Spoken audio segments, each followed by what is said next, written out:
Right, so if you're watching this at a sensible hour, welcome. If you're watching this at 2 in the morning with the brightness turned all the way down and one earbud in because you fell asleep with your phone on your face last week, and you're not doing that again, also welcome. Honestly, that's probably the intended audience. What we're doing tonight is going through the entire MCU, chronologically, in universe order, starting from the actual beginning of this universe's story, which, and this is the part that always catches people off guard, starts an almost inconceivable amount of time before anyone puts on a metal suit or picks up a magic hammer. We're talking before the Earth existed, before most of the universe existed, really, which is a wild place to start for what is, at its heart, a story about a bunch of people trying very hard not to let everything fall apart. The thing I find genuinely fascinating about the MCU, and I've spent a worrying amount of time thinking about this, is that it's one story, not a franchise of loosely related films.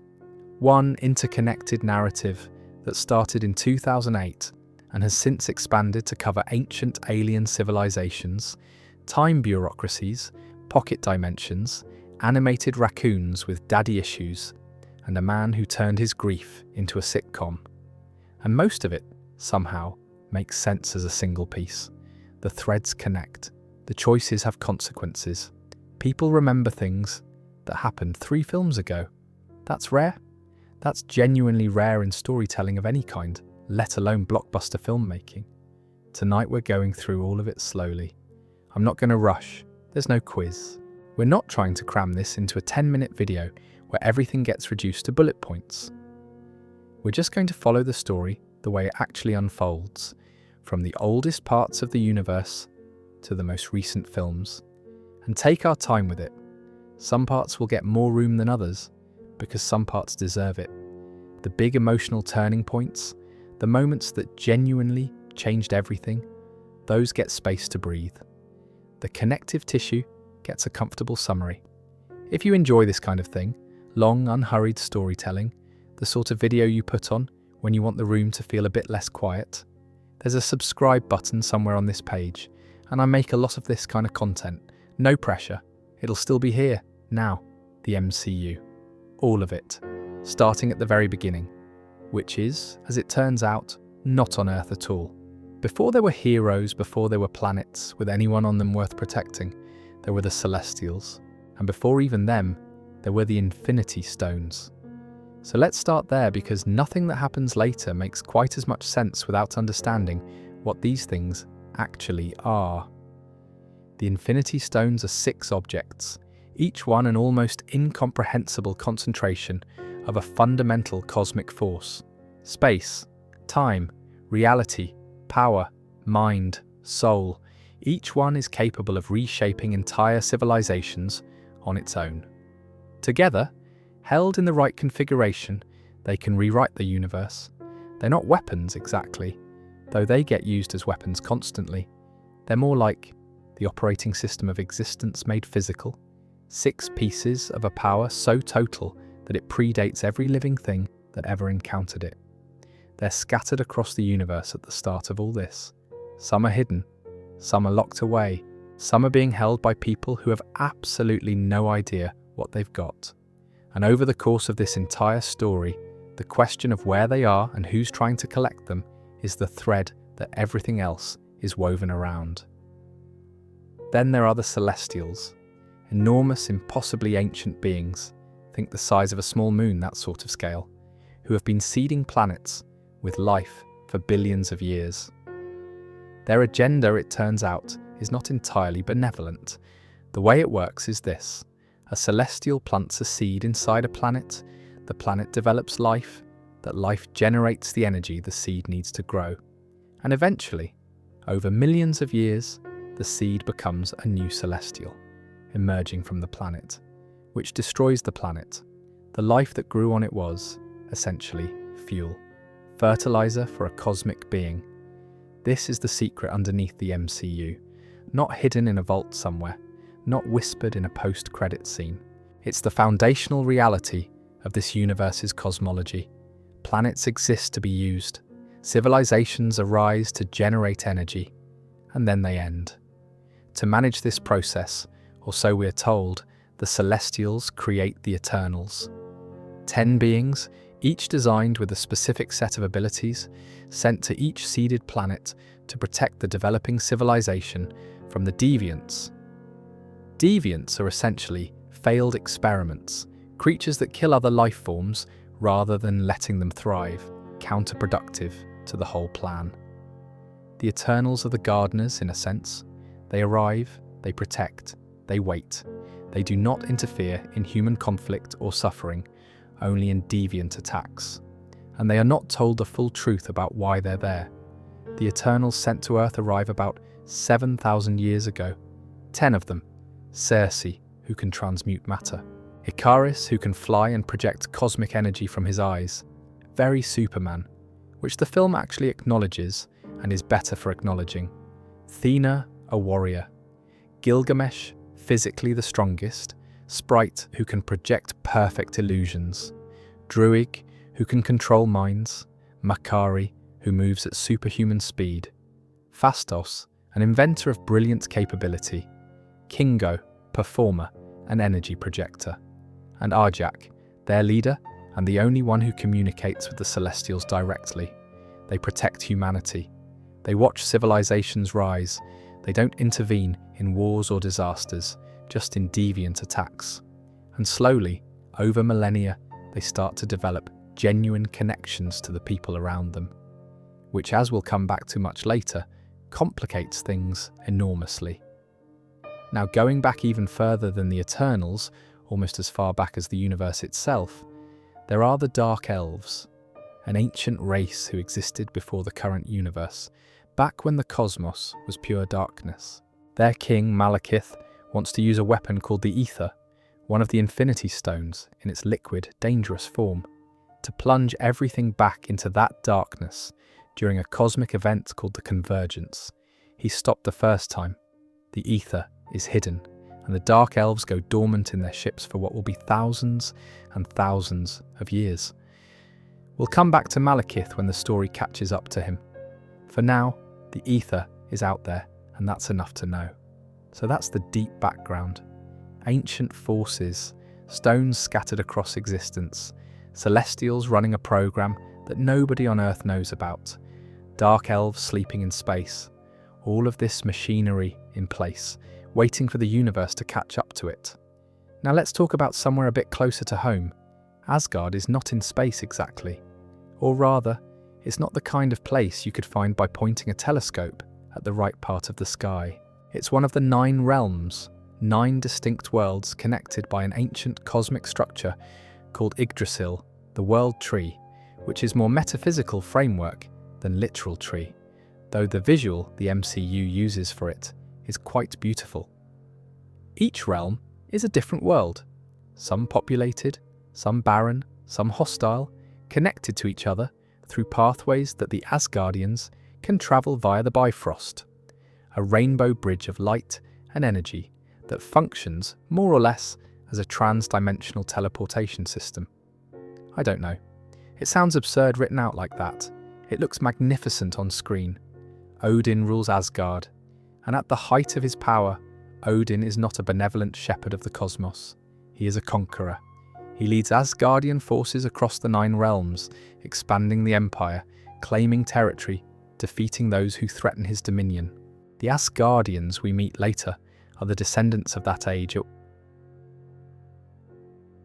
A warrior culture with deep traditions, long memories, and a genuine mythology built around war and honor and sacrifice.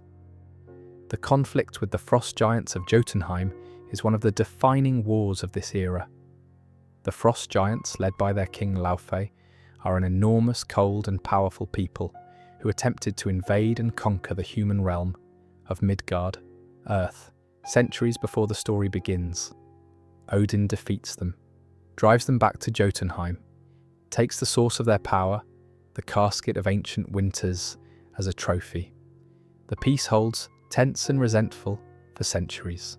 What Odin doesn't tell anyone, for a very, very long time, is that after the battle, he found a baby. Laufey's son, left to die, small and blue and alone in the wreckage.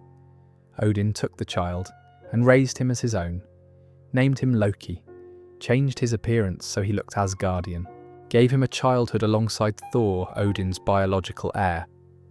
The official story, I suspect, is that Odin intended this as a gesture of diplomacy, a peace offering of a sort, a frost giant raised Asgardian who might one day bridge the two peoples. What actually happened is something more complicated. Loki grew up in Thor's shadow, always second, always the clever one, rather than the strong one, always sensing that something about his place in the family didn't quite fit, and he didn't know why. Not for a long time. There's also Hela, Odin's firstborn, the goddess of death, his executioner, the wielder of his power during the conquest phase. She and Odin built that empire together. And then Odin decided he'd conquered enough, that peace was better than war, that they should govern rather than expand. And Hela disagreed, profoundly. Hela's power was enormous, frightening, growing, and Odin couldn't control her anymore. So he imprisoned her in another dimension, bound by a spell tied to his own life, and then very carefully erased her from Asgardian history. All the tapestries, all the statues, all the records, she simply ceased to exist, officially. And so Asgard remembers its golden age as a story of noble warriors rather than brutal conquest. Thor grows up with that story. So does Loki. They both believe it. There's one more thing worth mentioning here, which is Mjolnir, Thor's hammer, forged in the heart of a dying star by the dwarves of Nidavellir. Odin enchants it. Whosoever holds this hammer, if they be worthy, shall possess the power of Thor. That qualifier, worthy, is doing a lot of work, and it'll matter enormously down the line. The Asgard of this era is powerful, ancient, and built on secrets. 3 secrets specifically: Loki's true parentage, Hela's existence, and the distinction between what Asgard is and what it claims to be. All 3 of those secrets eventually surface. The consequences are significant. The first truly human story in all of this begins in Brooklyn, 1918, which is where a boy named Stephen Grant Rogers is born small, sickly, and absolutely determined to make himself useful. By the time the story actually picks up, Steve is in his early 20s, it's the early 1940s, and the United States is at war. Steve has tried to enlist 5 times in 5 different cities. He keeps lying on the form, changing his medical history, changing his address, trying to get past the physical examination. He has a list of health problems that's almost impressive in its length. Asthma, flat feet, arrhythmia. He's too short, he's underweight. The army doesn't want him. What the army doesn't understand, and what makes Steve Rogers such a consistently compelling character, is that the physical limitations have nothing to do with who he actually is. Steve Rogers at 5 feet and roughly nothing is already a better person than most of the men who pass the physical. He is stubborn, morally fearless, refuses to back down from anything he believes in, and has a particular hatred of bullies that he describes simply as not being able to stand it when someone pushes people around. That's it. That's the whole philosophy. Just a fundamental, bone-deep refusal to look away when something is wrong. He gets his chance through a scientist named Abraham Erskine, who is working on a super soldier program for the American military. Erskine watches Steve get back up after being knocked down in an alley for the 4th or 5th time and decides that is exactly what he's looking for. Not strength, not aggression, character. The serum, he explains to Steve, amplifies everything. Good becomes great, bad becomes worse. He doesn't want to give it to someone who wants to be powerful. He wants someone who already knows what power is for. Steve is injected with the super soldier serum and bombarded with Vita radiation. He goes in small and comes out tall, broad, physically perfect, a body that finally matches the person inside it. The transformation is complete in minutes. Erskine is killed by a Hydra assassin moments later. taking the formula with him, and Steve Rogers is the only successful super soldier produced by the program. Hydra, by the way, is the organization he's up against. Nominally, a division of the Nazi military, but really its own thing. A cult of power and conquest built around a man named Johann Schmidt, the Red Skull. Schmidt got an early, imperfect version of Erskine's serum, which worked on his body but consumed his humanity, turning his face into the bright red death mask that gives him his name. He is, underneath everything, a man who believes that power is the only truth that matters, that the weak exist to be swept aside, and that true strength has no allegiance, not to Germany, not to anyone, only to itself. What Schmidt wants is the Tesseract, a glowing blue cube of enormous energy that was, until recently, sitting quietly in a Norwegian church. It is, though nobody knows this yet, the Space Stone, one of the 6 Infinity Stones. Schmidt gets it. He builds weapons from it. He plans to use those weapons to bomb every major city in the world into submission, including the Allied capitals, because Hydra serves no nation and obeys no authority but its own. Steve's best friend in all of this is James Buchanan Barnes, known universally as Bucky. They grew up together. Bucky is everything Steve used to pretend not to wish he was. Tall, strong, confident, funny, good with people. But he has always treated Steve as his equal and his closest friend, and that loyalty runs both ways, completely and without question. When Steve becomes Captain America and starts leading a unit called the Howling Commandos behind enemy lines, Bucky is there. Of course he's there. The detail about Bucky that will matter enormously later. During an assault on a Hydra train line, Bucky falls from the train into a chasm in the Alps in winter. Steve sees it happen and cannot reach him. Bucky is gone. Steve grieves him and keeps going because that's what Steve does. The campaign against Hydra works. Slowly, methodically, the commandos dismantle facility after facility. Schmidt's power base erodes. The final confrontation comes aboard a massive aircraft, Schmidt's personal plane, loaded with weapons set to strike multiple cities simultaneously. Steve gets on board. They fight. Schmidt touches the Tesseract directly and is essentially vaporized, absorbed into the cosmos in a blaze of blue energy. The Tesseract burns through the floor of the plane and sinks into the ocean below. Steve is alone on a plane full of nuclear weapons, heading for American cities. He could bail. There are parachutes. He and Peggy Carter, the woman he loves, his strategic equal in the SSR, are on the radio together, and she is trying to find an alternative, any alternative, because she knows what he's about to do. There isn't one. The plane has to go down, and someone has to make sure it goes down in the ocean rather than in a city. Steve puts it in the ice. He talks to Peggy until the radio cuts out. He tells her he'll be late for their dance. He is found 70 years later. The ice preserved him perfectly. The serum saw to that.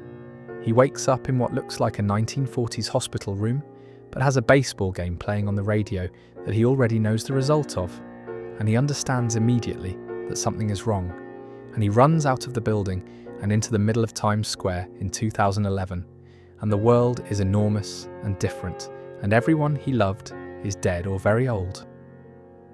I always find that moment, Steve in Times Square, just standing there, everything changed, to be one of the quiet heartbreaks of this whole story. He didn't die. He couldn't even do that. He just got very, very lost in time. The Tesseract, meanwhile, is recovered from the ocean by Howard Stark during the search for Steve. It goes into S.H.I.E.L.D's possession, where it will sit and be studied and eventually become a problem for decades. Between Steve going into the ice and the story picking up in the modern era, quite a lot happens that the MCU only reveals in pieces. It's worth spending a bit of time here, because these decades-long threads are what give the modern stories their weight. Hydra doesn't die with the Red Skull. This is the key thing. The organization is defeated officially, the war ends, the Allied forces dismantle what they can find, Arnim Zola, Hydra's chief scientist and Schmidt's right hand, is captured. But Zola cuts a deal.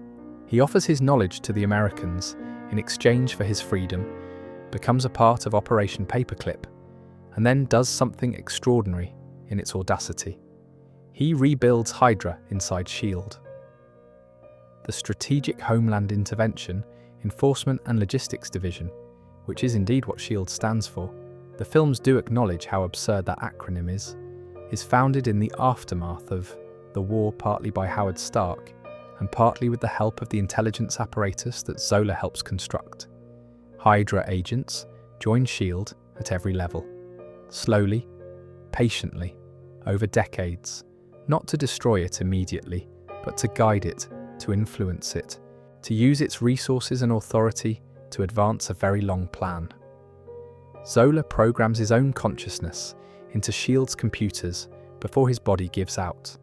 He lives on in the system. He builds an algorithm, a predictive program, that can identify, based on collected data, anyone who might pose a future threat to Hydra's control. Project Insight. It won't be ready for decades. That's fine. Hydra is patient. And then there's Bucky, who didn't die. He fell from the train. His left arm was destroyed in the fall, but the serum that Steve's own blood had spread to Bucky through their years of close contact, a small, residual trace, was just enough. Bucky survived. Hydra found him. Soviet handlers and Hydra scientists spent years turning him into something else entirely, the Winter Soldier. His memories were stripped through a brutal psychological process involving something very close to torture. A metal arm replaced the lost limb. He was trained as an assassin, used for specific operations, and then frozen between missions so he wouldn't age, wouldn't develop inconvenient memories or attachments, would remain controllable. Over the following decades, the Winter Soldier carries out approximately 24 confirmed assassinations. He is a ghost, a myth. A name in intelligence reports that most people assume is a code name shared by multiple operatives, because one person being active for that long makes no sense. Somewhere in the mid-1990s, one of his missions involves a car accident on a bridge in the American Northeast. The targets include a S.H.I.E.L.D. scientist and her husband driving home one night. They both die. Their young daughter survives. That daughter is Maria Rambeau's best friend, Carol Danvers. But we'll get to that. The other significant thread of this era involves the Infinity Stones beginning to converge. Howard Stark's research into the Tesseract, the Space Stone now in S.H.I.E.L.D. custody, lays groundwork for technology that his son Tony will later use. The Tesseract itself gets used in early weapons research, which is slightly alarming but understandable for the era. And scattered across the universe, 5 other stones exist in various states of discovery or concealment, none of them in anyone's hands at the moment, all of them waiting. In the 1980s and into the early 1990s, there is a war happening. Nobody on Earth knows about it. It's taking place in space, across multiple star systems, between 2 alien civilizations, the Kree and the Skrulls, and it has been going on long enough that neither side can fully remember how it started. The Kree are a militaristic empire, blue-skinned, technologically advanced, deeply convinced of their own superiority. Their empire is vast and they expand it the way all empires do, by conquest, and then by constructing a narrative in which the conquest was necessary and just. The supreme intelligence, the artificial composite being that governs the Kree, is particularly good at the narrative part. The Skrulls are shapeshifters. They can take the form of any creature they encounter with almost perfect precision. The Kree have used this to build a mythology around them. The Skrulls are infiltrators, liars, parasites, a species that cannot be trusted because they can be anyone. The Kree present the war as a campaign of protection, defending the galaxy from an existential threat. The truth, as is usually the case with empires explaining their wars, is considerably more complicated. Into all of this arrives a Kree soldier named Vers. She has no memory before about 6 years ago. She's told she was rescued from a crash, given Kree blood and Kree memories, trained as part of an elite unit called Star Force. She's told the energy powers she has, the ability to project photon blasts, a raw cosmic energy that she can barely control, are a gift, something given to her, something the Kree enhanced. She's told to suppress her emotions. Emotions lead to instability. Instability leads to weakness. She has nightmares, recurring images of a woman she doesn't recognize, a jet she can't place, a planet she doesn't know. Her Kree mentor Yon-Rogg tells her the nightmares are remnants of a damaged psyche, nothing more. What's actually true? Theirs is Carol Danvers, an American Air Force pilot who, in 1989, was helping a scientist named Mar-Vell test a light-speed engine. Mar-Vell was a Kree scientist working undercover on Earth. Her true mission, unknown to the Kree military, was to help a population of Skrull refugees find a place to hide, using the light-speed engine to get them somewhere safe. When the engine was sabotaged, Carol absorbed the energy of its core, which was powered by the Tesseract. The explosion should have killed her. Instead, it gave her powers that dwarf anything the Kree have ever produced naturally. The Kree brought her back to Hala and wiped her memory. They couldn't destroy her. They could barely contain her. So they contained her mind instead. On a mission to a Skrull-controlled planet, Carol is captured and her memories are rifled through by Skrull Commander Talos. She escapes, crashes to Earth, 1995. A blockbuster video in Los Angeles, which gives the film a very specific sense of era that I find genuinely charming. Nick Fury, then a relatively junior S.H.I.E.L.D. agent with both eyes, shows up. They do not get along immediately, and then they do. The Skrulls are pursuing her.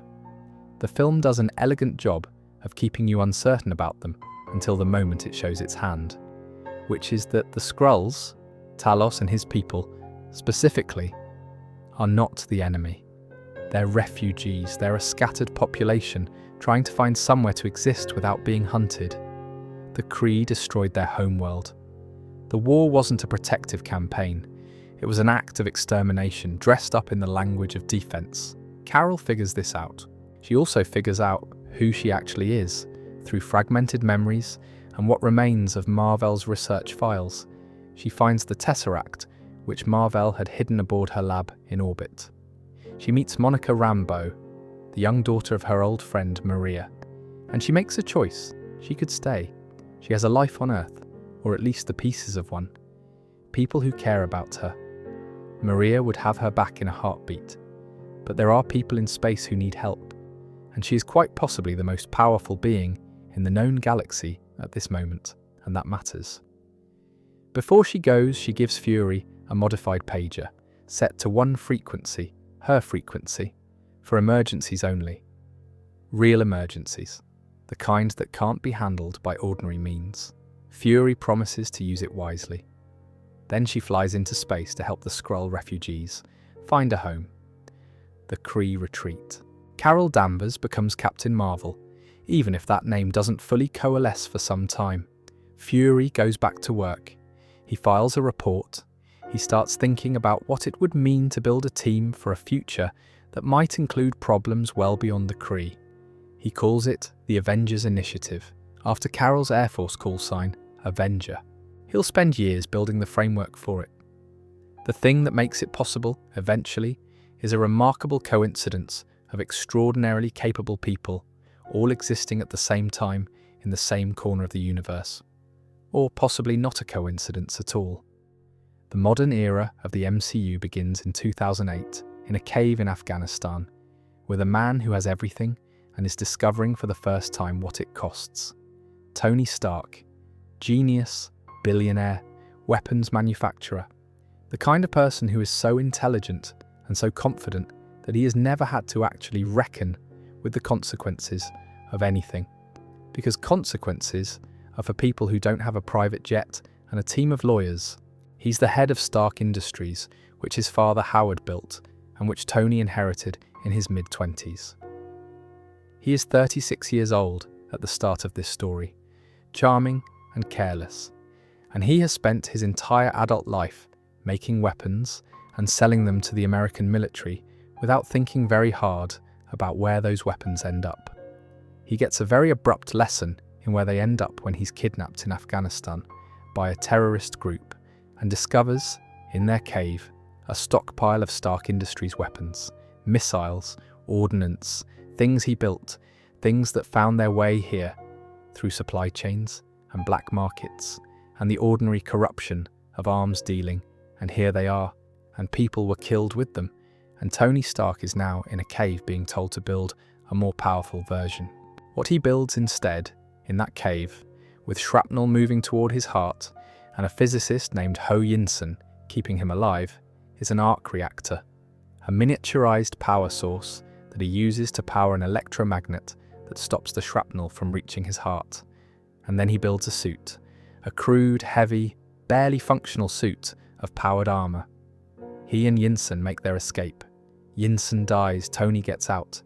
He comes home a different person. The first thing he does is shut down Stark Industries' weapons manufacturing division. His business partner Obadiah Stane, who's been running the companies day to day, while Tony was a playboy figurehead, is not pleased. Stane, it turns out, has been running a rather significant side operation, selling weapons to both sides of various conflicts, and it was Stane who arranged Tony's kidnapping when Tony became inconvenient. Stane has his own armoured suit built from Tony's early designs. They fight. Stane dies.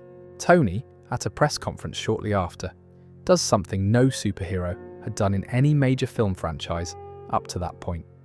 He tells everyone he's Iron Man, no secret identity, no careful management of public perception. Just, that was me, I'm going to keep doing it, you're welcome. It's a remarkable statement of ego that doubles as a genuine commitment. Tony Stark's personal brand is from that moment on tied completely to the suit. Nick Fury shows up in his living room that night to talk about something bigger. The arc reactor technology is keeping Tony alive. The shrapnel is still there, the electromagnet still necessary, but it's also slowly poisoning him. Palladium, the core of the reactor, is toxic, and Tony is running out of time and substitutes. There's a period where he's genuinely dying, managing it alone, making bad decisions because the grief of that is sitting on him, and he won't tell anyone. His assistant Pepper Potts is elevated to CEO of Stark Industries, which is both a practical decision and Tony's way of making sure she's taken care of. His friend, Colonel James Rhodes, who has been watching Tony self-destruct with increasing alarm, takes one of Tony's suits by force. The solution, when it comes, is hidden in something Howard Stark left behind. A demonstration recorded decades earlier that contains in its spatial geometry the atomic structure of a new element. Howard designed it, couldn't synthesize it with 1970s technology, and left it for his son to find. Tony, being Tony, synthesizes it in an afternoon. New arc reactor core, no more poisoning.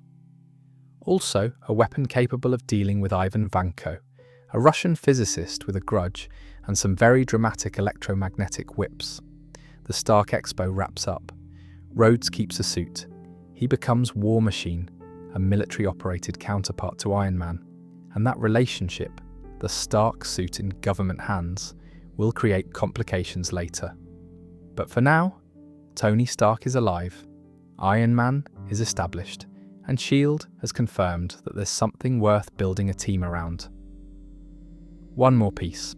There's a brief, largely separate moment where a gamma radiation experiment gone badly wrong in the 1970s has left a scientist named Bruce Banner with a problem. When he gets angry, genuinely, dangerously angry, he transforms into a massive, green, nearly indestructible creature of pure physical force. The Hulk. Bruce has spent years trying to cure himself, contain himself, keep the other guy from getting out. He lives quietly in various parts of the world where nobody's looking for him. He doesn't want to be a weapon. He doesn't want to be a superhero. He wants, quite urgently, to just be left alone. He's not going to be left alone. While all of this is happening on Earth, things in Asgard are building toward a crisis that begins, as so many crises do, with someone being told they can't have something and not taking it well. Thor is about to be crowned King of Asgard. He's been trained for this his whole life. He's Odin's son, heir to the throne, and he is, by any external measure, a magnificent specimen. Enormous, strong, gifted with Mjolnir, beloved by the people, a warrior of real ability.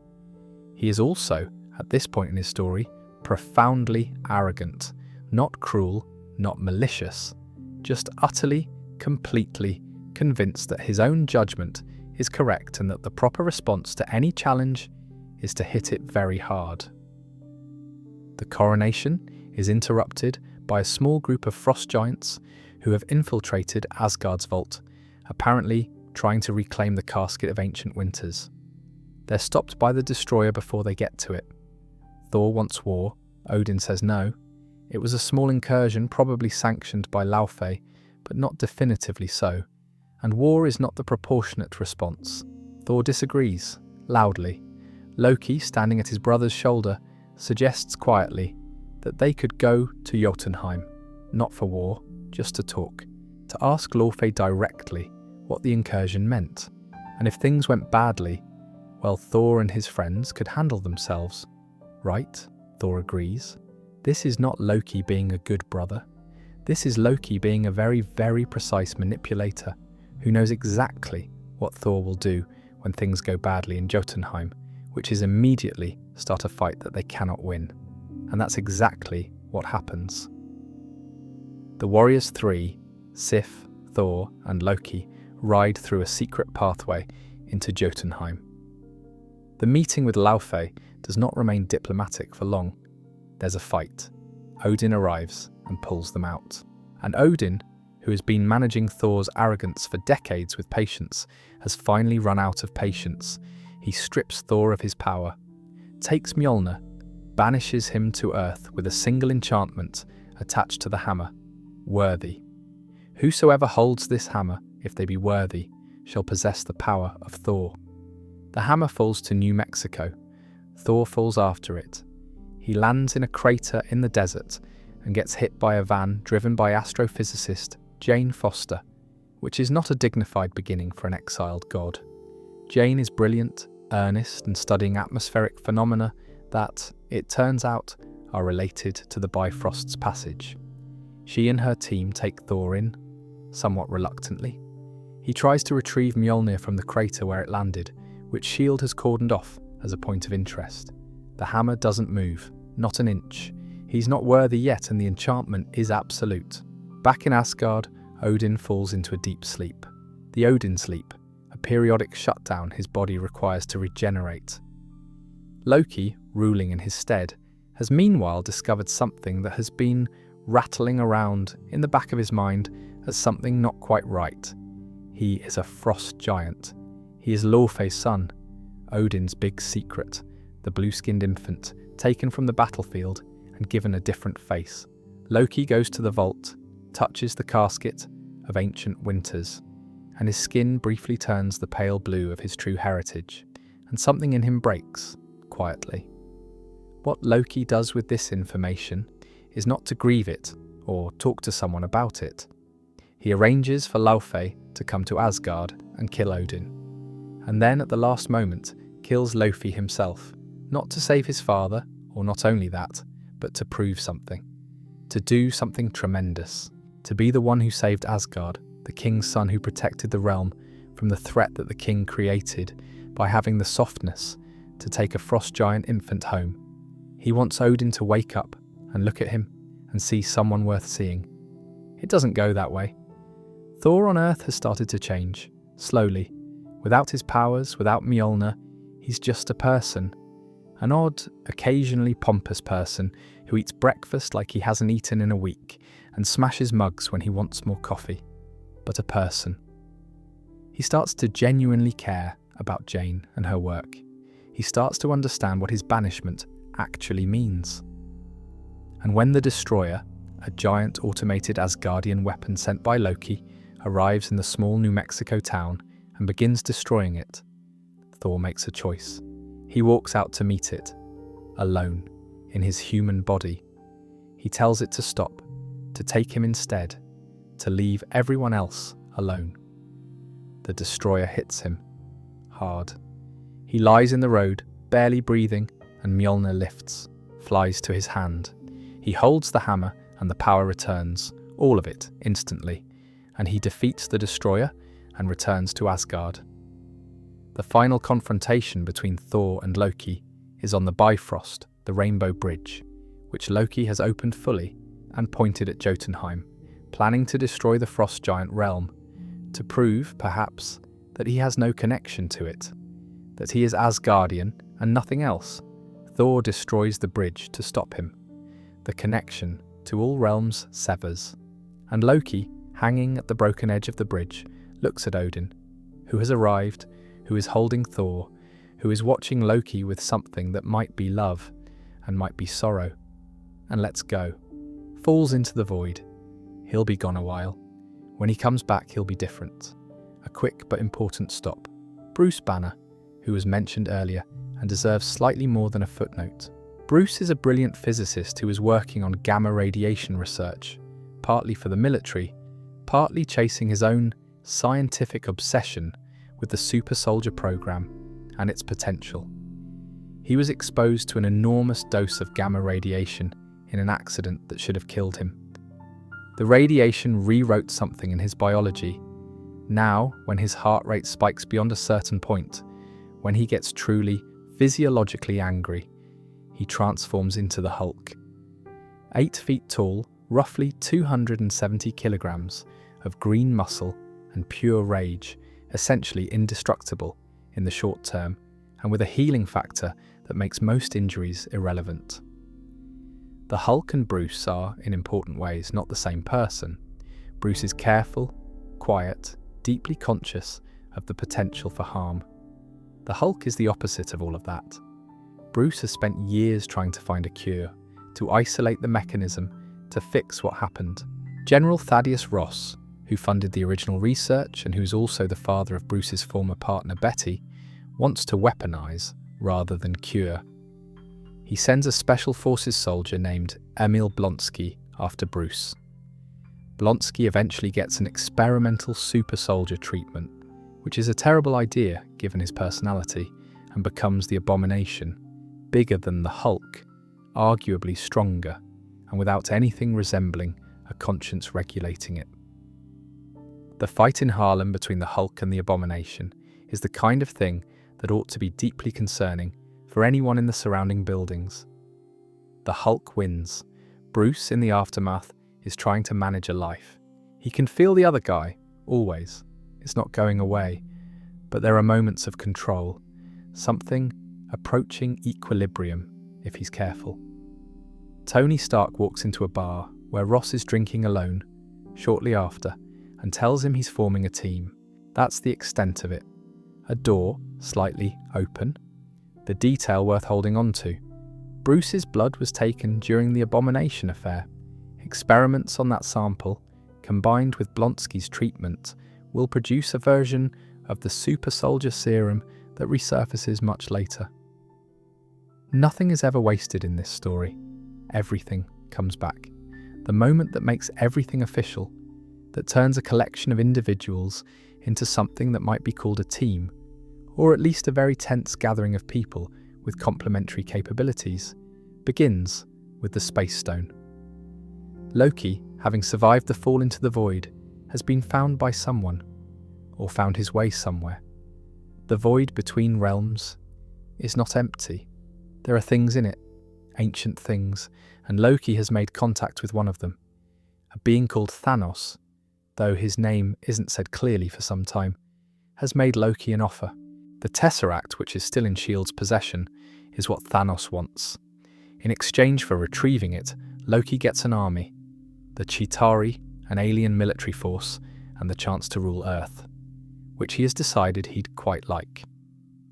Loki arrives at a S.H.I.E.L.D. facility and uses a scepter, containing what will later be confirmed as the Mind Stone, another of the Infinity Stones, to mind control several S.H.I.E.L.D. operatives, including Clint Barton, the extraordinarily skilled archer and agent known as Hawkeye.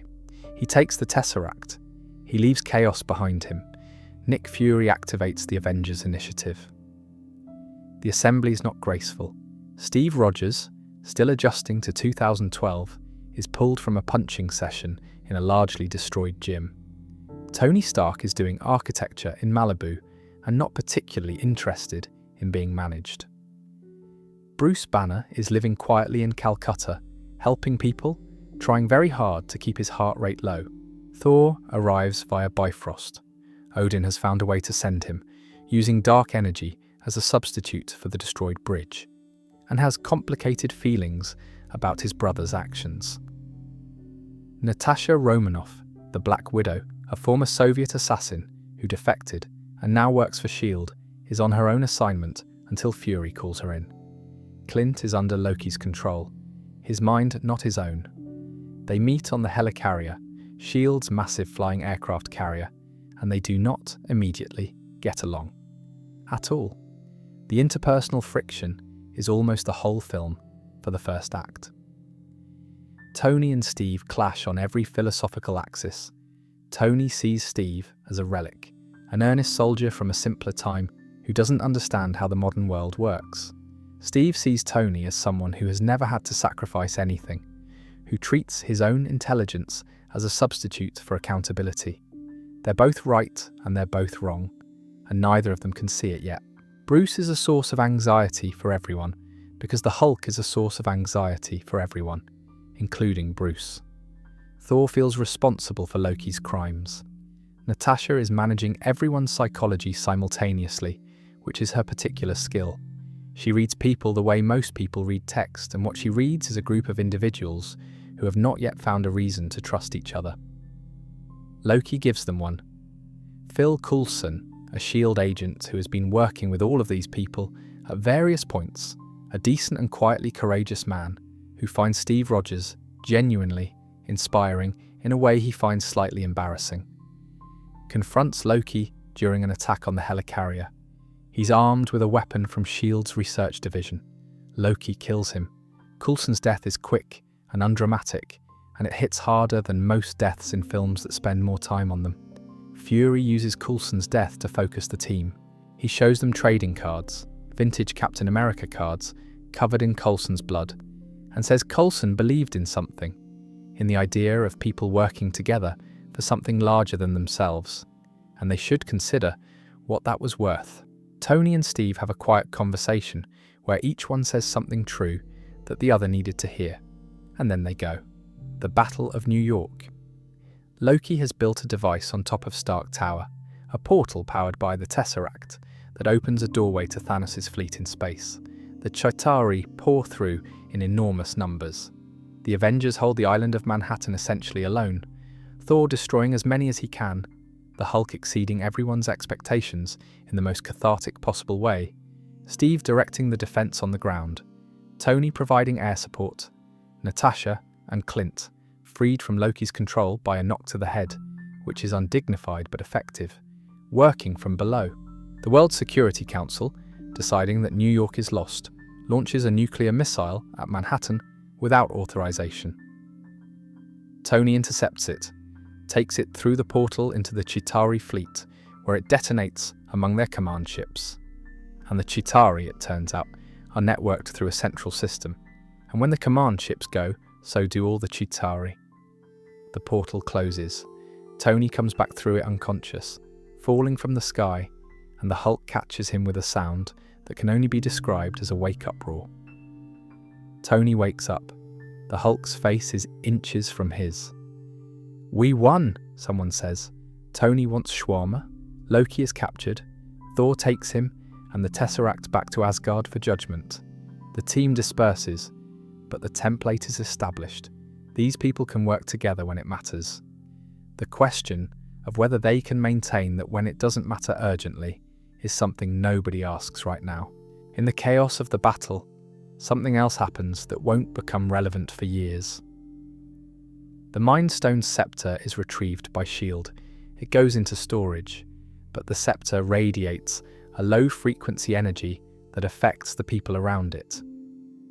S.H.I.E.L.D. agents who spend time near it start dreaming slightly differently, and a research program led by a Hydra agent named Strucker, embedded deep in S.H.I.E.L.D.'s structure, is absolutely delighted to have it.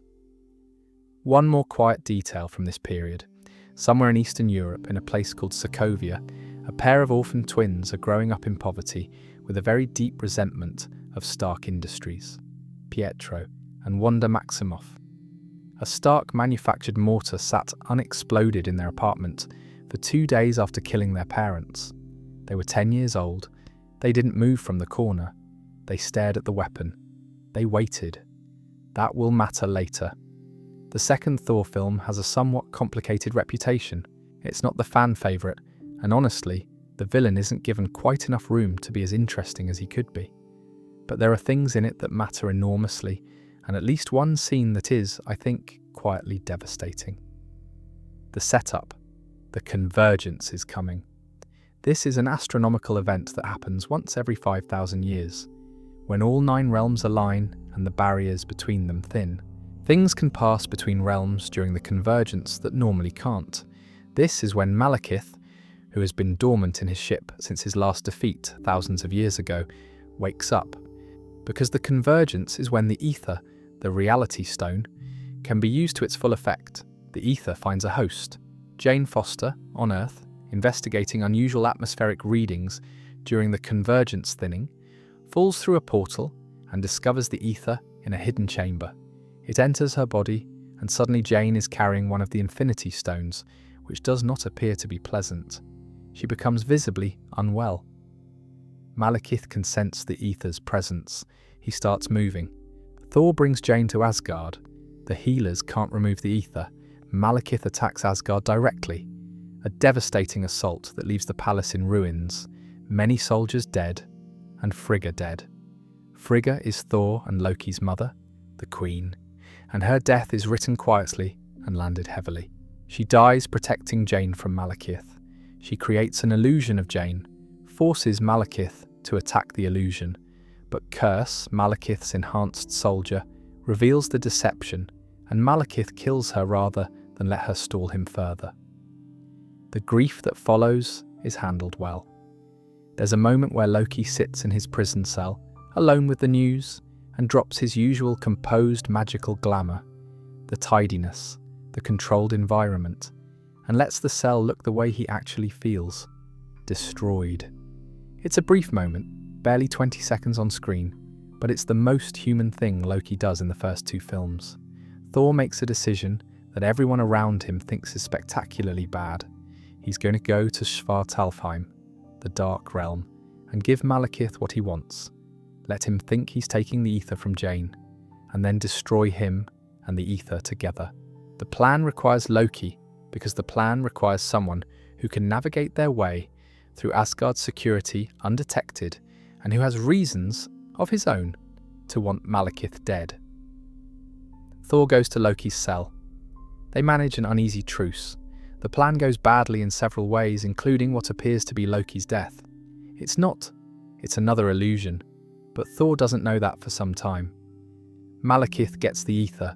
The final confrontation happens during the convergence on Earth, in Greenwich, where the realms are so closely aligned that people and objects keep falling through portals between them during the battle. Jane and some physicist colleagues manage to use portable portal technology to help get Malekith partly through a portal at the wrong moment. He's pulled apart between realms. His ship crashes onto Asgard. The ether is left behind. 2 things come out of this film that matter to the wider story. The ether, the reality stone, is taken by the Asgardians to a being called the Collector for safekeeping, because they already have the Tesseract, and apparently having 2 Infinity Stones in the same place seems unwise. The Collector, who collects extraordinary things, is delighted, and Loki, very much alive, has faked his own death again, taken Odin's form, and is sitting on the throne of Asgard, ruling quietly, apparently with a taste for theatrical performances in his honour. This goes on for some time. If you want to understand why the modern MCU functions the way it does, why the heroes work largely outside official government structures, why S.H.I.E.L.D. is a shadow of what it was, why there's such profound distrust of institutional authority threaded through everything that comes after. This is the film that explains it. Captain America. The Winter Soldier is constructed as a political thriller, which is slightly unusual for a superhero franchise and works almost completely. It takes seriously the question of what Captain America, a product of World War II, makes of the modern surveillance state, of a world where the argument for sacrificing freedom for security is made not by obvious villains but by intelligent, experienced people with genuine conviction. Steve Rogers, in 2014, is jogging around the National Mall in Washington, D.C. at about 5 in the morning. He keeps lapping the same man, Sam Wilson, former Air Force, now working with veterans dealing with PTSD. They find an easy rhythm together, both of them people who understand what it is to be trained for a particular kind of life, and then have to find another one. Sam is warm, funny, grounded, and almost immediately trustworthy. He becomes very quickly a genuine friend. Steve is nominally working for S.H.I.E.L.D., running missions, but he doesn't have full visibility into what S.H.I.E.L.D. is actually doing, and Fury doesn't give it to him. This bothers him. He asks Fury directly what the plan is with Project Insight, 3 new generation helicarriers linked to every satellite in the network, capable of targeting and neutralizing threats before they develop. Preventative defense. Fury believes in it. Steve does not believe in it, and his objection is simple. You can't just kill people for what they might do. That's not freedom. That's just control with better weapons. Fury gets shot, almost fatally. He survives long enough to tell Steve one thing: don't trust anyone, and then appears to die. The information Fury smuggled to Steve is a flash drive that leads them to an old S.H.I.E.L.D. facility in New Jersey, where the last operating version of Ednim Zola's consciousness, preserved in ancient computer banks, tells them the truth. Hydra never died. Hydra is S.H.I.E.L.D. The algorithm that Project Insight will use to identify and neutralize threats is programmed to identify threats to Hydra's control. Millions of people will die before the helicarriers are done, and everyone in S.H.I.E.L.D.'s command structure either knows this or has been compromised in a way that functionally amounts to the same thing. Alexander Pierce, the S.H.I.E.L.D. official Steve trusted, is Hydra's current head. Then there's the Winter Soldier. Steve encounters him in the street, and the shock of it is handled beautifully. There's a moment of recognition, a flash of the face under the tactical mask, and Steve stops fighting. Because it's Bucky, 70 years gone, his memory stripped, his arm replaced with metal. But Bucky. It's Bucky, and he doesn't know who Steve is. The operation to bring down Project Insight requires replacing the targeting chips in all 3 helicarriers simultaneously. Steve and Sam, Wilson has recovered his military wingsuit from the VA and is operating as Falcon, and Natasha work through the facility. On the 3rd helicarrier, Steve faces the Winter Soldier again. He refuses to fight back. He keeps calling him Bucky. He takes the hits, one after another, and just keeps saying his name. Keeps insisting that this person, under the conditioning, is still real, still there, still worth reaching. I'm with you till the end of the line, he tells him. A line Bucky used on him once in Brooklyn when Steve was sick and small and determined to get up again. The chips are replaced. The helicarriers destroy each other above Washington. Project Insight is finished. S.H.I.E.L.D. is finished. Natasha releases all its files publicly, which is both the right call for transparency and the only way to ensure Hydra can't rebuild what she's dismantled. Fury goes into deep cover. The world learns how thoroughly it was lied to. Steve falls into the Potomac after the final helicarrier crashes. Bucky pulls him out of the water, leaves before Steve regains consciousness. But he pulled him out. That matters. Sam Wilson is Captain America's best friend. From this point forward, that's just what's true now. The age of Ultron is where things start to crack beneath the surface. It's not the catastrophic break, that comes later, but it's where you can see the fractures forming, where the cost of being these particular people in this particular arrangement starts to register. The film opens with the Avengers, reassembled, functional, operating with more coordination than before, raiding a Hydra base in a place called Sokovia. The base belongs to Strucker, the Hydra operative who had the Mind Stone scepter all this time and used it for experiments. The experiments produced two results that survived: Wanda and Pietro Maximoff. Pietro has speed, superhuman speed, not a gimmick, genuinely disorienting speed that makes combat completely different. Wanda has something harder to categorize. She can move things with her mind, but she can also move minds. She can reach into a person's psychology and find the thing they're most afraid of and put it on a loop. She uses that on Tony. The vision she plants is everyone dead. The Avengers lying broken in a field, in space. Steve dying, asking Tony why he didn't do enough. Why he stopped. Why it wasn't enough. Tony carries that around. It informs every decision he makes in this film and several films after. The scepter is recovered. Tony and Bruce study it and find something inside the stone that looks, structurally, like an artificial intelligence. Tony's idea: use it as the seed for Ultron, a global defense program he's been trying to build, a system that could protect the Earth so the Avengers don't have to. An iron suit around the world, as he puts it. He doesn't tell anyone he's trying it. Ultron activates.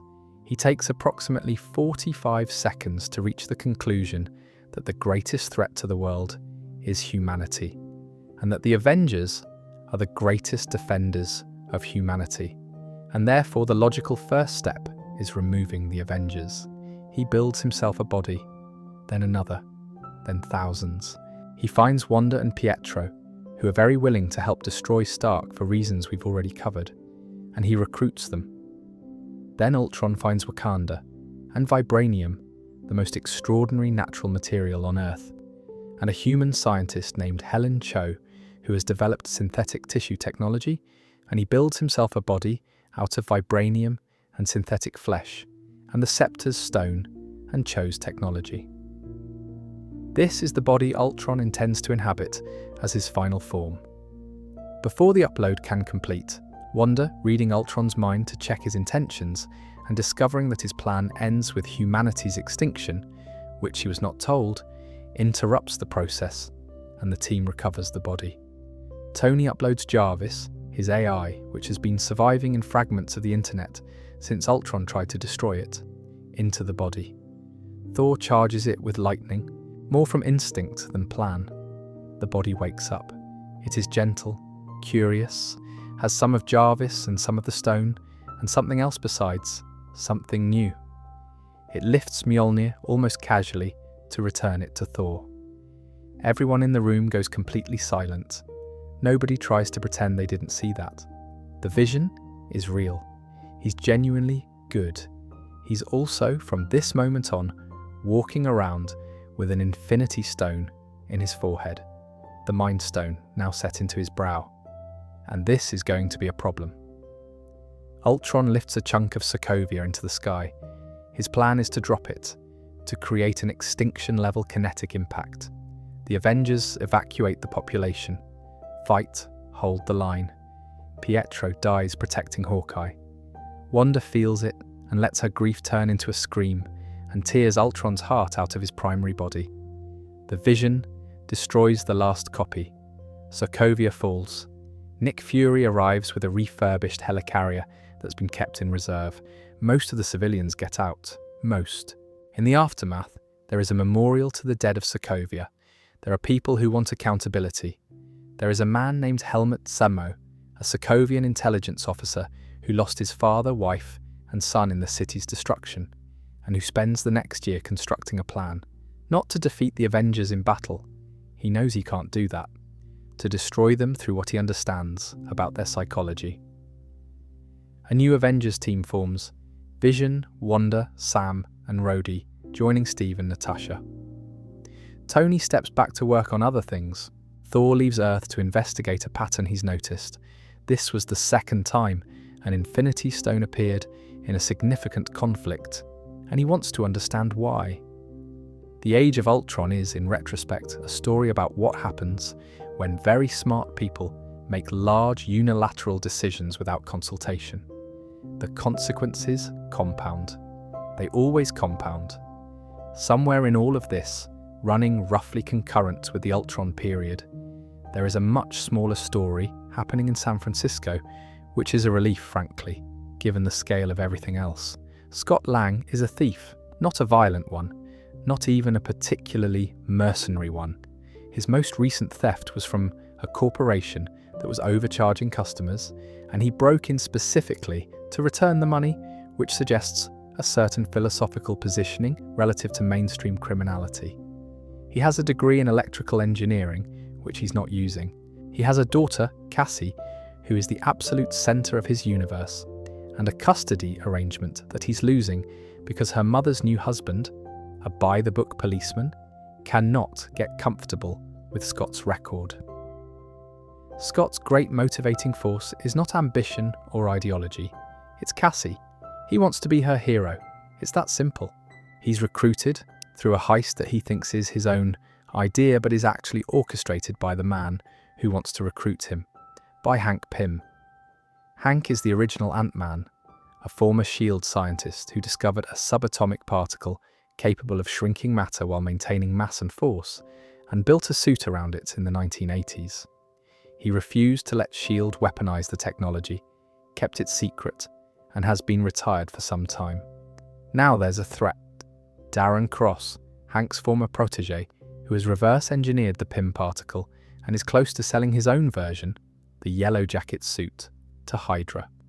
Hank needs someone who can infiltrate Cross's facility, destroy the Yellow Jacket, and end the program before it becomes a weapon. He needs Scott because Scott's skills are precisely right, and because Scott is outside any institutional radar. His daughter Hope, who is brilliant and trained and entirely capable of doing this herself, argues that she should be the one in the suit. She's right. Hank won't let her for reasons that have to do with her mother. The quantum realm appears here, briefly, almost as a footnote. Hank's wife, Janet Van Dyne, the original Wasp, shrank to subatomic size decades ago to disable a Soviet missile and disappeared into the quantum realm, a dimension that exists below conventional physics. Hank believes she's gone. He mentions it to Scott as a warning about what going too small means.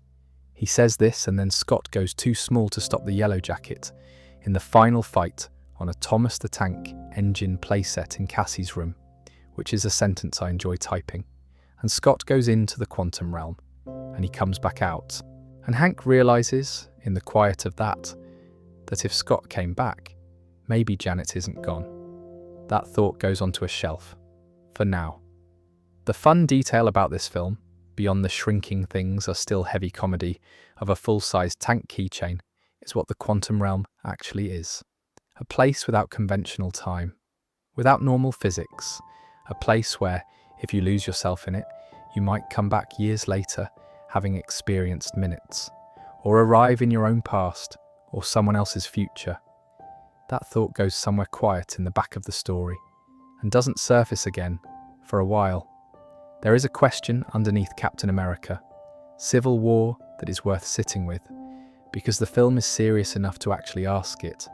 When powerful people cause harm, even in the act of protecting others, who is accountable?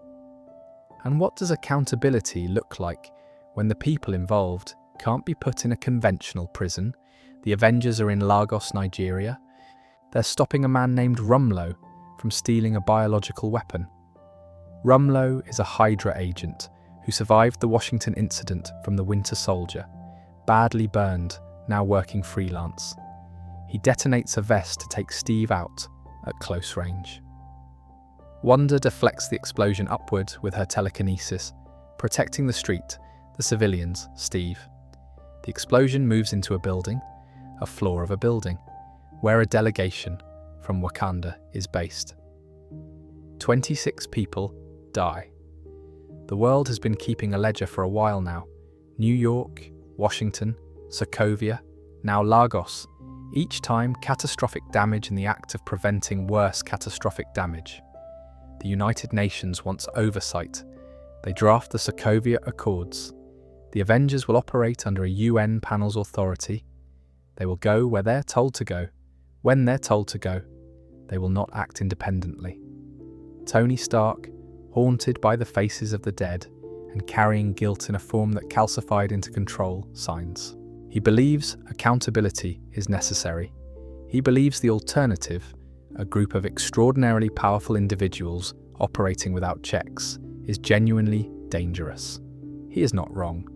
Steve Rogers doesn't sign. His experience, S.H.I.E.L.D., Hydra, Zola's algorithm, has taught him that institutions cannot be trusted with the authority to decide who gets protected and who gets sacrificed. He believes the Accords would be used to compromise them, to send them in the wrong direction, to stop them when they needed to move. He is not wrong either. This is the film's real achievement. The argument is real. Both sides have merit. The Sokovia Accords are not villain logic dressed up in bureaucracy. Tony's position is defensible. So is Steve's, and yet they land on opposite sides of it and cannot move each other. Into this arrives Helmut Zemo. Zemo has spent a year building a very precise plan. He frames Bucky for the bombing of the UN summit, a bomb at the signing ceremony that kills T'Chaka, the king of Wakanda. T'Challa, Wakanda's crown prince, believes his father's killer is Bucky Barnes. The whole world believes it. Steve, knowing Bucky is innocent, or at least conditioned, runs. Zemo's actual goal is not the chaos of the bombing, it's a location, Siberia, where other Winter Soldiers, subjects of the program, enhanced like Bucky, are kept in cryo storage. He wants Steve and Tony both to go there. For what they'll find. The airport battle in Leipzig is the midpoint. Team Iron Man, Tony, Rhodey, Black Panther, Vision, Black Widow, Spider-Man, a 15-year-old from Queens named Peter Parker, who Tony has personally recruited, because Tony's judgment in this moment is questionable in exactly the ways the film knows it is. Team Cap, Steve, Bucky, Sam, Wanda, Clint, and Scott Lang in a very surprising suit of armour that is much, much larger than usual. The battle is spectacular and also genuinely sad, because these are people who were, not long ago, on the same side, and some of them still like each other and are fighting anyway. Rhodey is hit by accident, falling from the sky, partially paralysed. The battle costs them. It doesn't stop Steve and Bucky from getting to Siberia. Zemo is already there. He's destroyed the other Winter Soldiers. They were never really the point. What he has is footage. December 1991. A road in the American Northeast. A car stops in the rain. 2 people are killed. The Winter Soldier following orders. The people in the car, Howard and Maria Stark. Tony watches his parents die at Bucky's hands. At his hands, his metal arm, his programmed hands. And Steve, who found out some time ago and didn't tell him, is standing right there. The fight that follows is not a superhero battle. It's 3 people in a room, 2 of them barely functional, one of them wanting to die because his plan worked and now he can finally stop. Steve and Bucky against Tony. It's brutal and personal and ends with Steve kneeling over Tony with his shield raised and something on his face that's exhaustion rather than triumph. And then the shield goes down and he walks away. Zemo is captured by T'Challa, who has figured out what actually happened, who realizes that killing Zemo won't undo what he lost. The Avengers are scattered. Half of them are imprisoned. Steve sends Tony a letter saying he's sorry and that if he's ever needed, truly needed, he'll be there. Tony doesn't respond. Steve and Bucky go to Wakanda. T'Challa offers them sanctuary. The technology there is sufficient to begin removing Bucky's conditioning, slowly, carefully, with Bucky's own consent. For now, Bucky goes back into cryo, willingly, to protect people while they figure out how to make him safe again. The Avengers are broken. That's where this period leaves them. Broken, dispersed, and there is something large and dark moving at the edges of the universe that will not wait for them to put themselves back together. There's something pleasingly structural about the fact that, in this same period, an entirely new dimension of the universe opens up. Not metaphorically, literally. Magic has been real this whole time. The masters of the mystic arts have been protecting Earth from extra-dimensional threats for centuries, and none of the other heroes had any idea. Tony Stark has never met a sorcerer. Steve Rogers has almost certainly never considered the possibility of alternate dimensions. And yet here they are. Stephen Strange is, at the beginning of his story, probably the most unpleasant central character in the MCU. Not villainous, just really, genuinely unpleasant. He is a neurosurgeon of extraordinary ability and is fully aware of it in the worst way. He chooses his cases specifically for those likely to succeed, because a failure would reflect on his record. He is rich and celebrated and dismissive of anyone he doesn't consider his intellectual equal. He is, to use a precise term, an absolute nightmare to be around.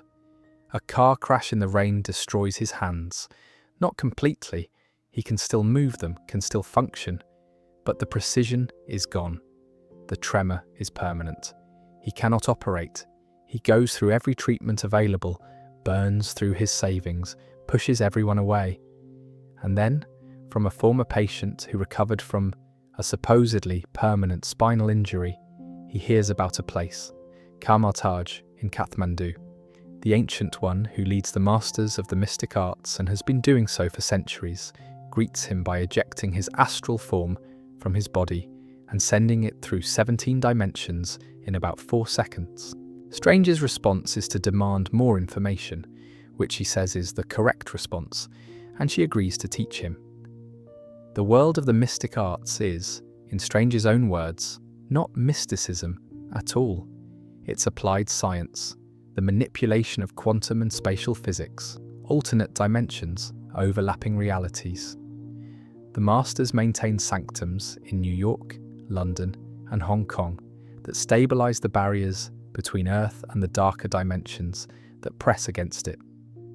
The threat is Caecilius, a former master who has decided that Dormammu, the ruler of the dark dimension, a being of pure dark energy who consumes realities, should be invited in because the dark dimension transcends time, and to exist within it is to exist eternally.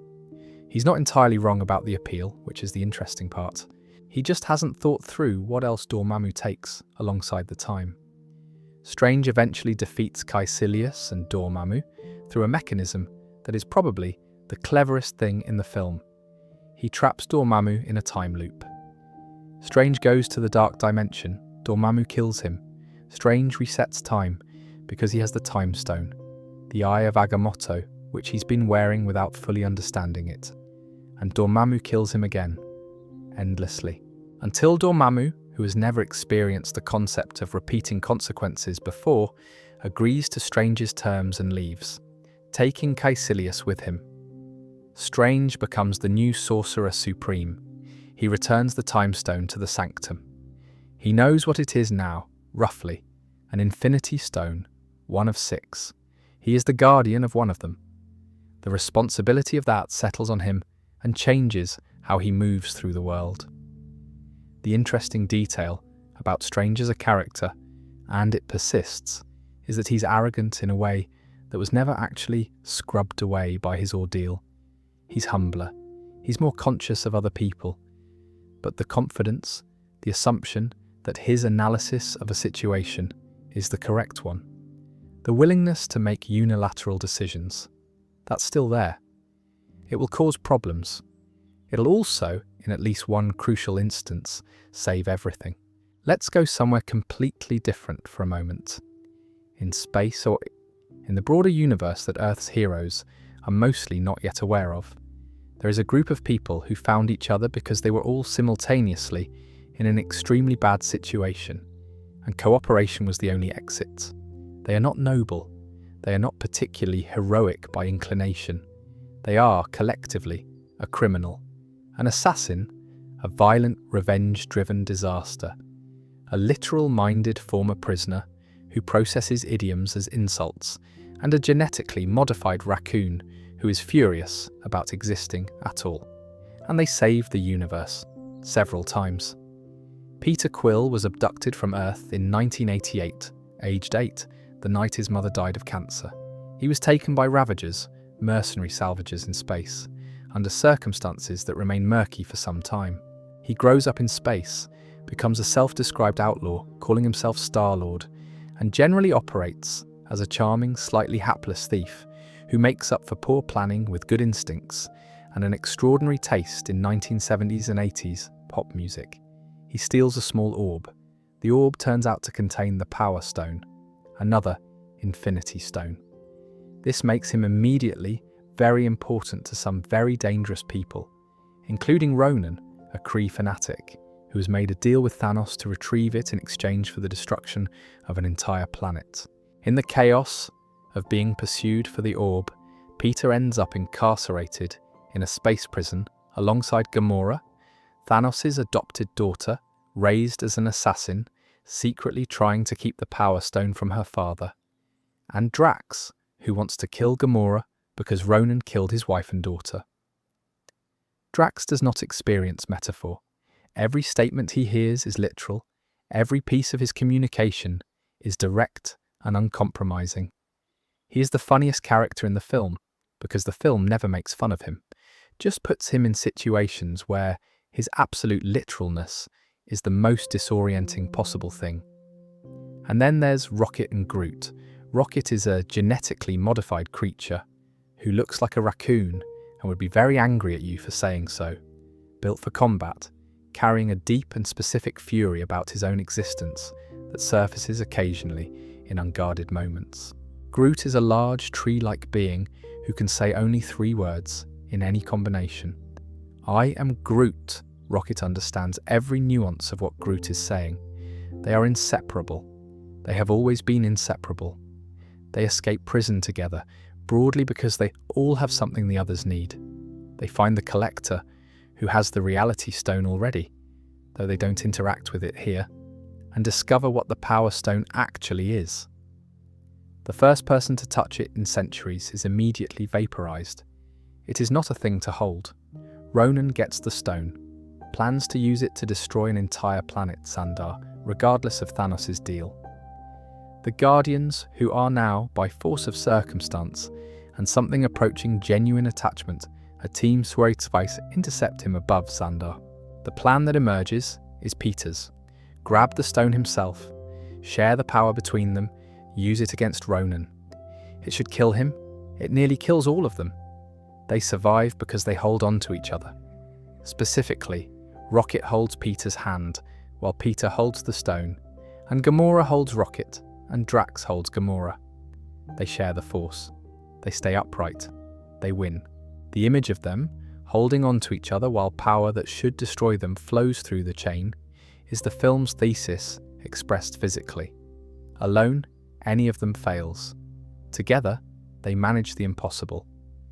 It sounds like a cliché written out that way, but the film earns it because it has spent 2 hours showing you exactly how difficult these particular people find it to trust anyone at all.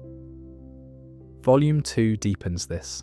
Peter discovers his father is Ego, a living planet, a celestial, who seeded thousands of worlds with his biological material looking for an offspring who inherited his power. Peter has the power. Ego wants to use it to expand himself across the entire universe, overwriting everything with himself. It is, he explains, natural. It is what Celestials do.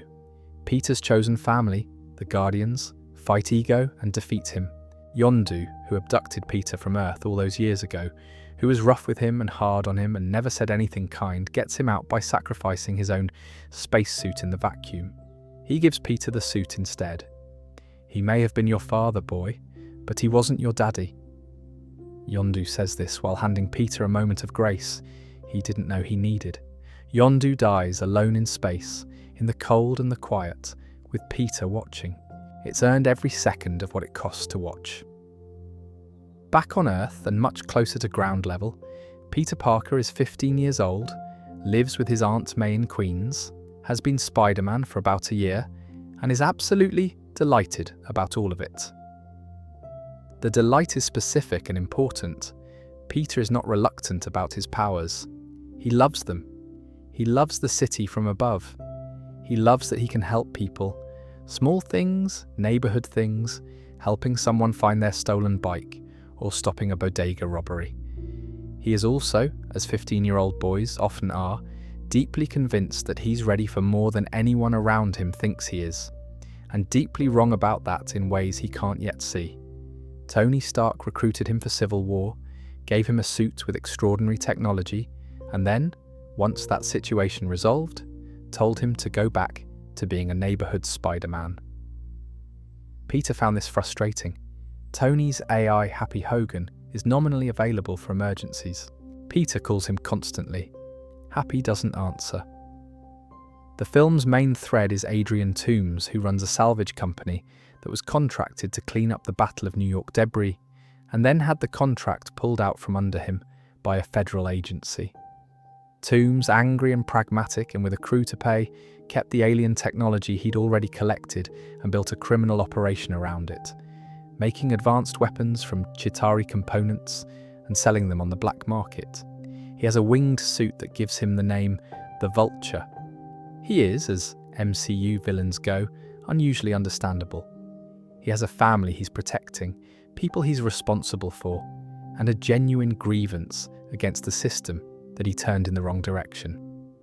The complication that gives the film its real tension is that Toomes is the father of Liz, a girl at Peter's school that Peter has been working up the nerve to ask to homecoming.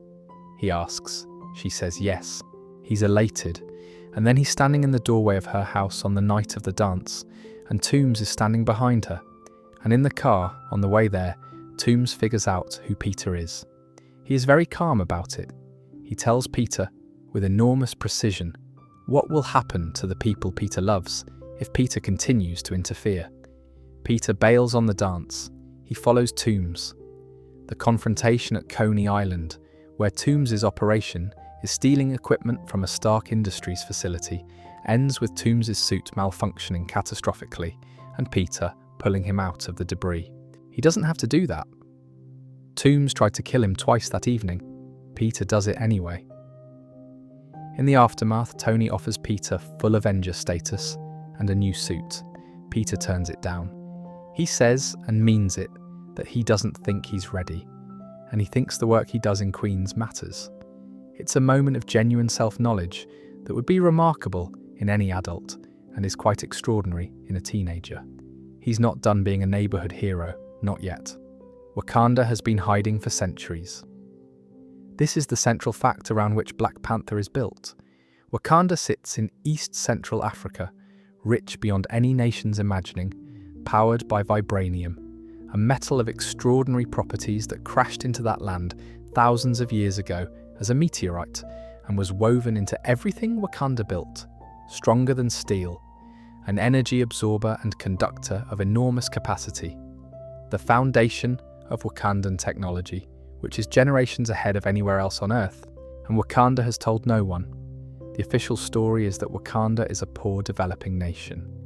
The reality, the gleaming cities, the advanced medicine, the warriors in kimoyo bead armor and aircraft that look like they were designed 2 centuries from now, is hidden behind a holographic field. Wakanda's philosophy, maintained for generations, has been, the world will take what we have.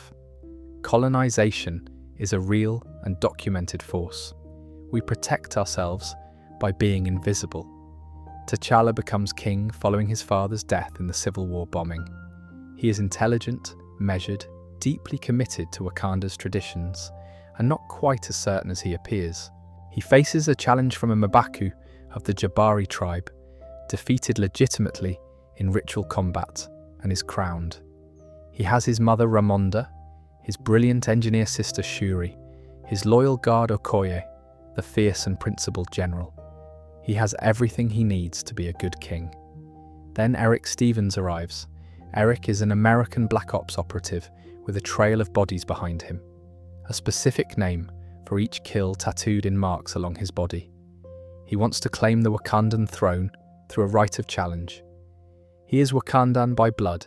He is T'Chaka's nephew, the son of a prince who was killed in Wakanda decades ago for reasons that turn out to be considerably more complicated than the official story. Eric's real name is Njideka. His father was Prince Njobu, who was stationed undercover in America, who watched what the world did to black people living outside Wakanda's protection, who grew convinced that Wakanda's isolationism was a moral failure, and Jobu was going to steal vibranium and armor-pressed people around the world. T'Chaka killed his own brother to stop him, and left the child behind, in Oakland, in 1992. Eric grew up with the knowledge of Wakanda and its absence from his life, and made himself into a weapon specifically designed to go back there and burn it down and rebuild something different. His argument that Wakanda's silence in the face of global injustice is a form of complicity, that power used for protection only of one's own people is still functionally abandonment of everyone else, is not a villain's argument. It's a real argument. The film doesn't pretend otherwise. T'Challa loses the challenge. He nearly dies. He's revived in the Jabari Mountains by M'Baku's people. Their territory has been left alone by Wakanda's kings, and there's enough mutual respect there for this mercy. He returns, defeats Eric in a final ritual combat, and offers him the herb that heals, that could save his life. Eric refuses. He'd rather die free. Wakanda opens to the world. T'Challa announces their true nature at the UN, begins building an outreach center in the Oakland neighborhood where his cousin grew up. The vibranium stays in Wakanda's hands, but the isolation is over. A short mid-credits scene. Bucky is here, in the care of Shuri, slowly working through the deprogramming of everything Hydra built into him. He's been here a while. He's calmer. He seems quietly like someone finding his way back to himself. This is the one where the heroes lose. I want to say that plainly, because it matters to how you watch the film. Avengers. Infinity War is not structured like a film where the good guys will win by the end. It's structured like the first half of a two-part story, and the first half ends badly. It was marketed that way, made that way, and it earned it completely. The shock of the ending is real because everything up to that point is the MCU at its most kinetic and joyful and propulsive. And then the snap happens and the music goes quiet. Thanos. He's been a name in the background, a shadowy figure behind Loki's plan in the Avengers, a presence felt but not fully seen. He is a titan, the last survivor of a dead world, and he has a conviction that borders on theology. The universe has finite resources. Life grows without limit. Eventually, inevitably, the demand of living things will exhaust what exists, and everything will die in misery rather than peace. He has seen it happen, his own world. His solution: kill half of all life, randomly, without cruelty, without malice, without prejudice. Half of it, no illusion, no trick. Loki is gone. Thor is launched into space. The Guardians find him. The film splits into three threads. Tony, Strange and Peter in New York, then on Titan. Thor with the Guardians, heading to Nidavellir to forge a weapon capable of killing Thanos. Steve, Sam, Wanda and Vision in Wakanda, trying to remove the Mind Stone from Vision's head before Thanos can take it. Strange looks at 14,605 possible futures and finds exactly one where Thanos is defeated. He says nothing about what that future requires. He just keeps moving. On Titan, Thanos' destroyed homeworld, the plan almost works. Tony, Strange, Peter, and most of the Guardians manage to get the gauntlet off Thanos' hand for about 4 seconds, and then Mantis' hold on Thanos breaks, because Peter Quill, discovering that Thanos killed Gamora, sacrificed her on Vormir for the Soul Stone, which requires the sacrifice of something loved, cannot hold himself together. He hits Thanos. He knows he shouldn't. He can't not. The gauntlet goes back on. The chance is gone. I find I can't be angry with Quill for this. His grief is immediate and real and completely human. He just cost them everything. And he knew it immediately. And he couldn't stop it. In Wakanda, the battle to protect Vision is losing. Thanos arrives. Vision asks Wanda to destroy the Mind Stone, to kill him to prevent Thanos taking it. She does. The stone detonates. Vision is gone. Thanos uses the Time Stone to reverse time by about 30 seconds. Vision is reconstructed. Thanos tears the stone from his forehead. Vision dies again, grey and empty this time. Thor arrives with a new weapon, Stormbreaker, forged from the dying heat of a star, with the help of a dwarf named Eitri and Thor's own body as part of the mechanism. He throws it. It hits Thanos in the chest. Thanos, impaled with the axe in his chest, looks at Thor and says, "You should have gone for the head," and snaps his fingers. Half of all life. The disintegrations happen slowly enough to watch. T'Challa reaches for Sam's hand before he goes. Bucky says Steve's name. The Guardians vanish one by one. Strange, before he goes, tells Tony there was no other way. Peter Parker says he doesn't feel good. He begs Tony not to let him go. He falls to dust in Tony's arms. Tony Stark is alone on Titan. Nebula is there. They are alive. They are among the half that remains. Thanos watches a sunrise on a farm somewhere peaceful. His hand destroyed by the power of 6 stones. His work done. He is genuinely at peace. That is the horror of it. Nick Fury, on Earth, pulling out a pager before he disintegrates, sends a signal. The signal reaches Carol Danvers, somewhere in space. This film is not where the emotional weight of the story lands. It came out a few months after Infinity War, and is, by design, lighter, a caper film, a family drama, a chase comedy. Scott Lang is under house arrest after Civil War. Hank and Hope are fugitives because of Scott's use of the Ant-Man technology at the airport. They're not speaking. This is all complicated. The purpose of this film, structurally, is to introduce the quantum tunnel, a device capable of sending a person into the quantum realm and, crucially, retrieving them from it. Hank and Hope have been working on this because Hank believes Janet is still alive in there, if time moves differently enough. They're right, they retrieve her. The quiet miracle of the film is the reunion. Janet, who has been lost for 30 years, coming back. Her and Hank, older, tired, astonished to be in the same place at the same time. It's understated in the way the best emotional beats in these films are. The mid-credits scene. Scott has agreed to make one trip into the quantum realm, with Hank and Hope and Janet to retrieve some quantum healing particles for a purpose that's not fully explained. He goes in. Janet gives him a specific warning about time vortexes, areas within the quantum realm where time behaves differently, which could pull him somewhere he doesn't want to be. Don't get sucked in. Then Hank and Hope and Janet disintegrate. The snap has happened off-screen. Thanos' act already done as this scene plays. Scott, inside the quantum realm, has no idea. He calls up through the tunnel. Nobody answers. The tunnel is closed, its operators gone. He's stuck in there, alone, with no way out and no way to know how much time is passing outside. He stays there for about 5 years, objective time. A rat steps on a control panel and reactivates the tunnel. He comes out in a world that has moved on without him. Disoriented, unchanged. 5 years. A van.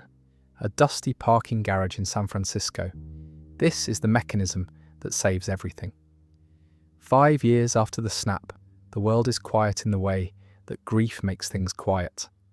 Half of all life gone, and the half that remains has had to figure out what remaining means. The oceans have more whales than they used to, populations rebounding without human interference. Cities are emptier. Some have become ghost towns. Some people moved into the space the grief left and found purpose there. Natasha runs the world's superhero response network from an empty conference room. Janet warned him, which means if you could control it, you could go back. You could take the stones before Thanos takes them, before any of it happened. A time heist? Tony's first answer is no. He does the maths and it doesn't work. And anyway, he has Morgan. The answer is no. And then that night, he runs the maths again, and it does work. He takes the answer to bed with him, and it doesn't help him sleep. He brings it to Steve in the morning. The team reassembles, not without cost. Thor is in Norway, living in a small fishing village, deep in something that is depression and grief and guilt. He saw it. He was there. He had the shot and he went for the chest instead of the head. One moment of wanting Thanos to know he'd lost rather than just killing him, and that moment cost the universe half its life. He has been in that village for 5 years. He has a beard and a stomach, and most days he doesn't get out of bed. The time heist plan. Go back to 3 points in the timeline where multiple stones were in the same location. Retrieve them, build a new gauntlet, bring everyone back. 6 teams, various targets. What follows is the most affectionate, self-referential passage in the whole MCU. Revisiting New York 2012, Asgard 2013, Morag 2014, Vormir 2014. The film trusts you to remember everything that happened in those moments and finds the joy in seeing them again from outside, from the future, with full information. The hardest mission is Vormir. Clint and Natasha go. The Red Skull still there, as the Stone's guardian tells them what the Soul Stone costs, the sacrifice of a soul, something beloved. Clint and Natasha, who have been best friends for 15 years, who pulled each other out of the worst moments of each other's lives, who have been each other's North Star through everything, they fight. They fight over who gets to sacrifice themselves. Natasha wins. She always was better at finding ways out. She falls from the cliff. Clint comes back with the stone and without her, and sits in the boat at the bottom of the mountain and cries in a way that is very quiet and very real, and it is one of the most human things in the MCU. Bruce builds the new gauntlet. He snaps his fingers, it burns his arm to the elbow, and he carries it because the Hulk's gamma radiation is, as he points out, the closest analogue to the stone's energy, and if it has to be someone, it had better be him. He survives. The snap works. Somewhere out there, half of all life is returning. And then Thanos' ship from 2014 arrives through a time portal opened by 2014 Nebula, who connected to present-day Nebula through their shared cybernetic systems and learned about the future and told 2014 Thanos, and now everything is collapsing at once and fires on the compound until it is rubble. Tony and Steve and Thor face 2014 Thanos in the ruins. Tony uses the stones. Steve lifts Mjolnir, the moment the audience loses their minds, quietly and completely, the moment the whole film has been building toward, the one that lands every time, and fights Thanos with it. It doesn't matter in the end. They're losing.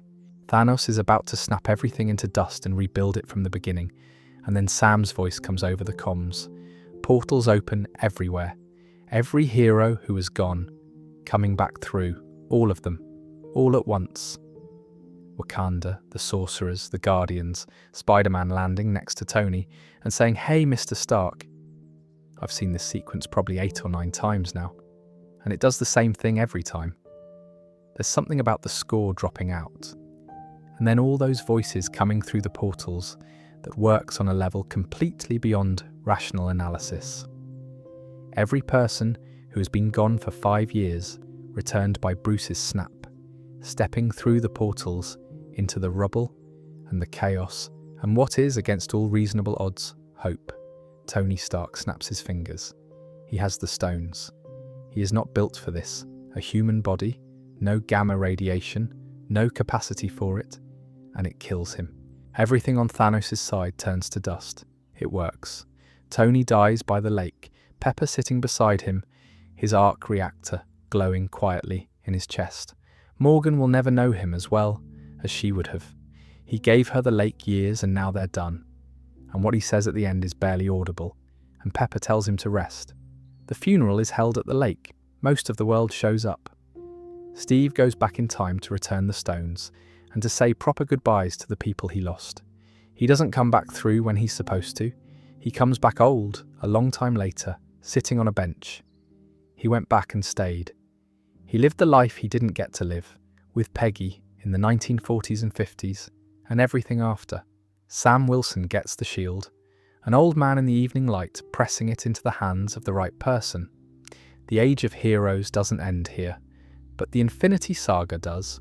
A shape has completed itself, from a man in a cave, building a way out, to a man on a field, giving everything to make sure the people he loved could keep going. Tony Stark went in a selfish man, and out a father who died rather than leave the world unsafe for his daughter. That's the full arc. No notes. Wanda Maximoff has lost more than almost anyone in this story. Her parents killed in a Sokovia bomb site when she was 10. Her brother Pietro shot dead in a field in Sokovia. Vision, the android she loved, killed twice in one afternoon on a Wakandan hillside, first by her own hand, because she had to, and then again by Thanos undoing that sacrifice. Then 5 years in dust, then coming back to find that the world had moved on, and he was still gone. WandaVision begins with a sitcom, a perfect 1950s sitcom, shot in black and white, with laugh tracks and household comedy, and Wanda and Vision living in Westview, New Jersey, as a married couple. Something is slightly wrong. There are moments of intrusion, a beekeeper emerging from a manhole with the sword logo on his suit, a radio voice asking Wanda who's doing this to her. But their Wanda and Vision have children, twin boys, Tommy and Billy, who age rapidly in the way that serves the narrative Wanda's grief is constructing. There are fragments of genuine joy in it. The sitcom format works because what Wanda is doing is reaching for something uncomplicated, something warm, domestic contentment without consequence. The genre that promises everything works out by the half hour. The villain, Agatha Harkness, has been living inside the illusion as a nosy neighbour named Agnes, feeding on Wanda's magic, learning its nature. She's not the most dangerous thing in this story. Wanda's own grief is. Vision, inside the hex, slowly pieces together that something is wrong. He asks Wanda directly, "What is this?" She can't answer. She doesn't fully know. There's a moment, the most important moment in the show, where Vision says something about grief that is so precise and so quietly put that it stopped me completely the first time I heard it. What is grief, he asks, but love with no place to go.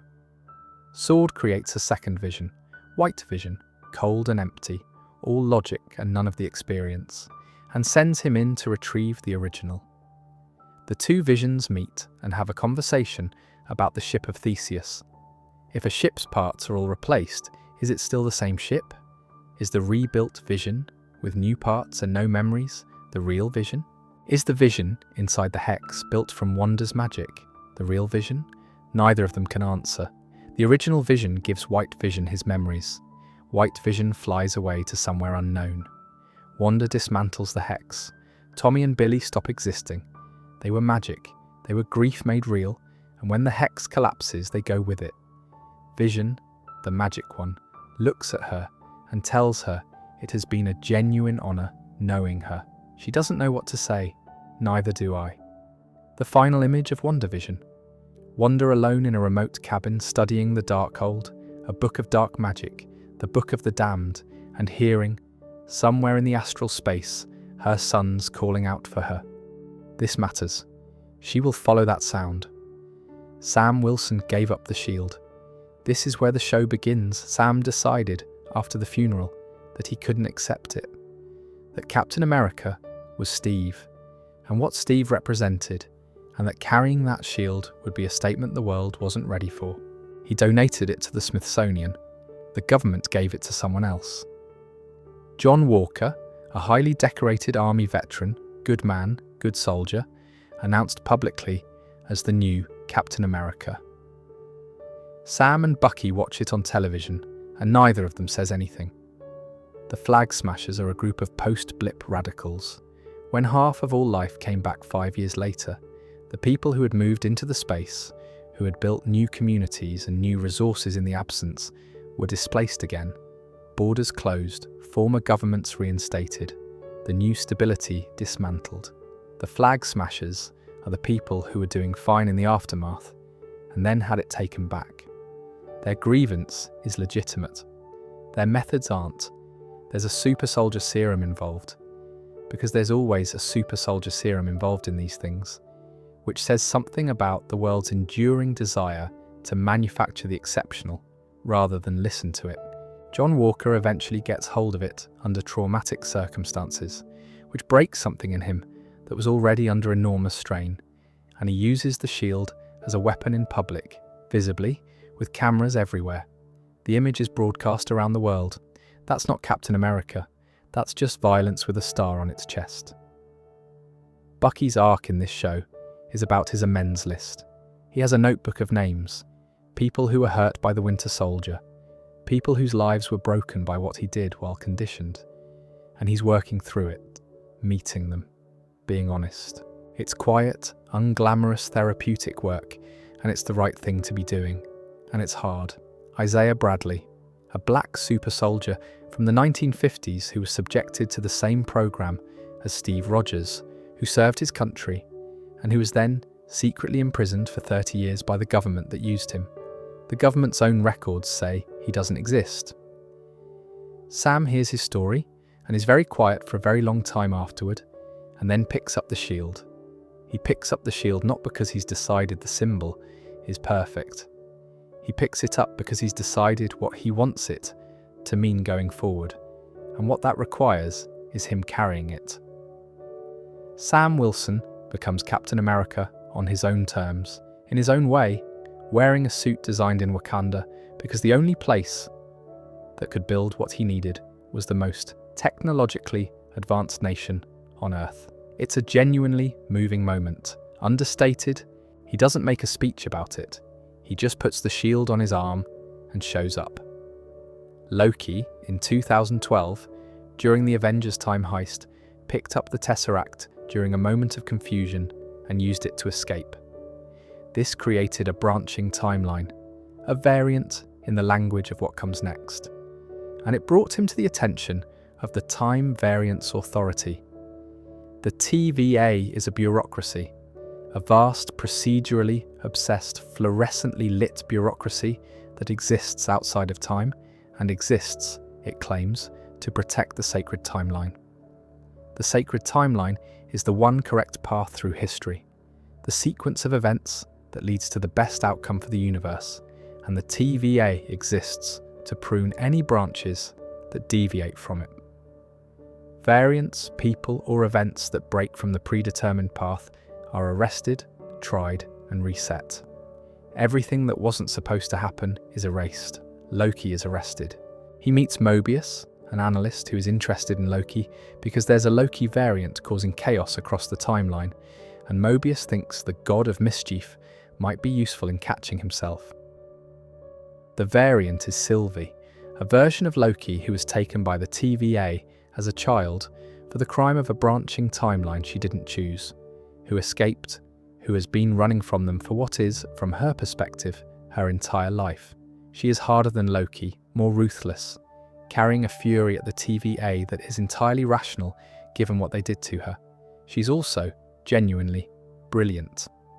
The thing that cracks the show open, the TVA's agents are all variants, humans pulled from branching timelines, stripped of their memories, given new identities and set to work pruning the very kinds of deviations they themselves represent. Mobius was a real person once. The TVA shows you his life, his jet ski obsession, his genuine character, all of it pre-TVA, all of it erased. He has no idea. The institution he serves with complete conviction was built on a lie so total it consumed him. Behind the TVA is He Who Remains, a variant of a man named Kang, a time traveller from the far future who discovered the multiverse, fought wars across timelines with other versions of himself, and then won. He built the TVA to prevent the other Kangs from emerging again, to maintain the one timeline that doesn't contain them. He presents this as altruism. It might even be. He's also been running everything, every choice anyone has ever made, for thousands of years, and he is the kind of person who finds that funny. Sylvie kills him. The multiverse branches. Every timeline suppressed by the TVA splits open simultaneously. Every version of every event that was pruned suddenly exists again. The sacred timeline explodes into an infinite branching network. Loki, thrown back to the TVA by the temporal shock, finds himself in an institution that has completely changed, and nobody recognizes him. He is alone in the wreckage of a plan he didn't fully endorse, but couldn't stop.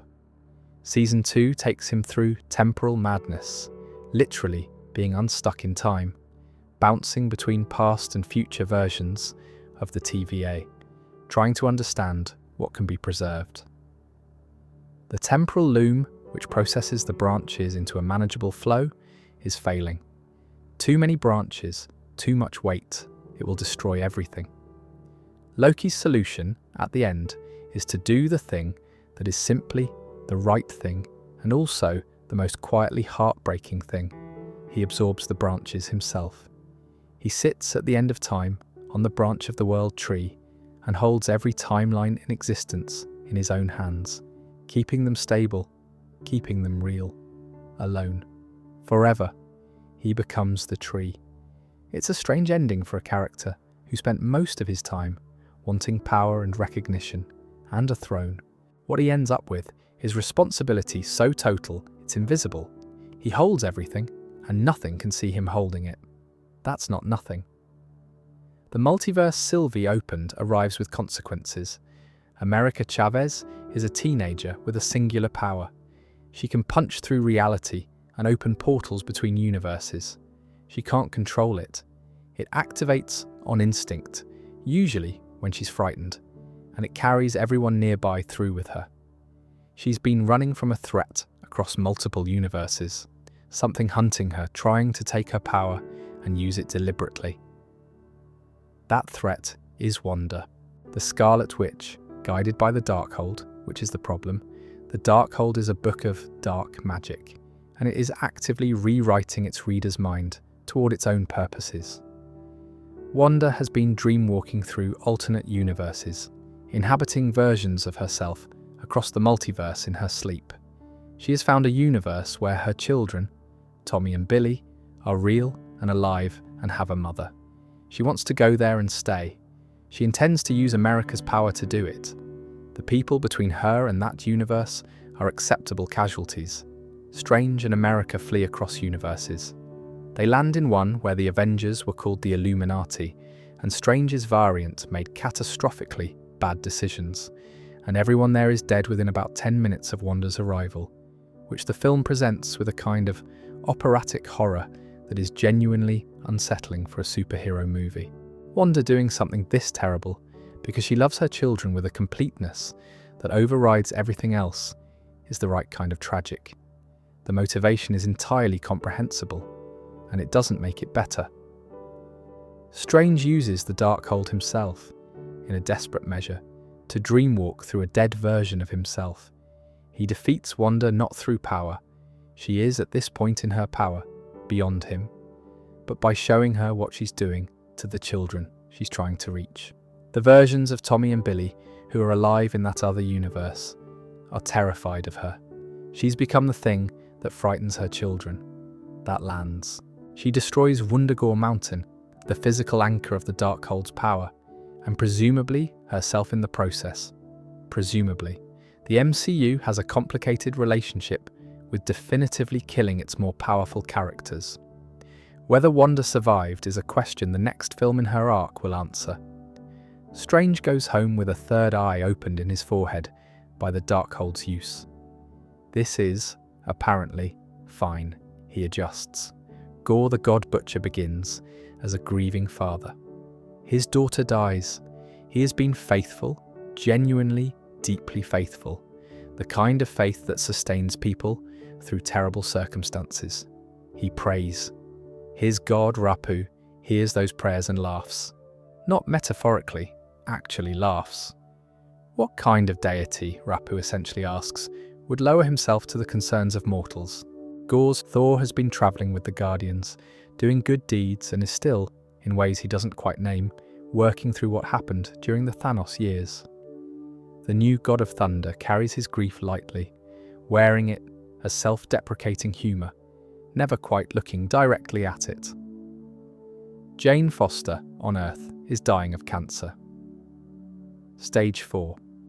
She's been trying every medical option, and nothing is working, and she has heard, because she's an astrophysicist who's been studying Asgardian materials, that Mjolnir, the destroyed hammer, might respond to her need. She goes to New Asgard on Earth, where the Asgardian refugees have settled in a Norwegian coastal town run by Valkyrie. Mjolnir, which has been sitting in pieces in the town square, reassembles itself and flies to her hand. She becomes the mighty Thor. The hammer seems to heal her cancer while she wields it, though the healing is temporary. Each time she becomes Thor, the hammer fights the cancer, but it also fights her underlying biology, and each transformation costs more. She knows this. She keeps going anyway. Gorr kidnaps the children of New Asgard to use as leverage to get Thor to open a door to eternity, a fundamental cosmic entity at the center of the universe. Whoever reaches eternity first can have any wish granted. Gorr wants all gods dead. A single wish. Done. The film is messier than it perhaps needed to be. There's a lot of broad comedy in the middle that sits awkwardly against its genuinely tender emotional core. But the core is real. Thor and Jane, older and different, and still reaching for each other. Jane making the choice to transform one final time, knowing it will finish what the cancer started. Gorr reaches eternity first. His wish at the moment he stands before the infinite, having lost everything that led him here, carrying his dead daughter's name in his heart, changes. He wishes for his daughter back. Love rewrites the plan. He dies. His daughter, Love, lives. Thor adopts her. The film ends with Thor and Love fighting together. A god and his daughter, both of them carrying loss, carrying forward. 7,000 years of quiet watching, and then the secret finally surfaces. The Eternals sent to Earth. Circe, Ikaris, Thena, Gilgamesh, Sprite, Druig, Makari, Phastos, Kingo, and Ajak have been living among humanity for millennia. They're scattered now. Circe in London, Ikaris returned after centuries away. The others in various parts of the world, each dealing differently with the reality of having lived that long among people, and then lost them over and over. Ajak, their leader and celestial communicator, is killed by a deviant that is more evolved than any they've faced before. A deviant that seems to be developing intelligence. Circe becomes the new communicator and receives the truth. The Eternals were not sent to protect humanity from deviants. The deviants were competitors for the human energy needed by the celestial seed. The Eternals were sent to cultivate enough humanity to power the emergence. Tiamut, the new celestial growing inside the Earth, is almost ready. The emergence will destroy the planet. The team fractures on the question of what to do. Ikaris, who has known the truth for thousands of years and kept it, believes the mission is sacred. Millions of worlds, billions of new lives, beginning from Tiamut's birth.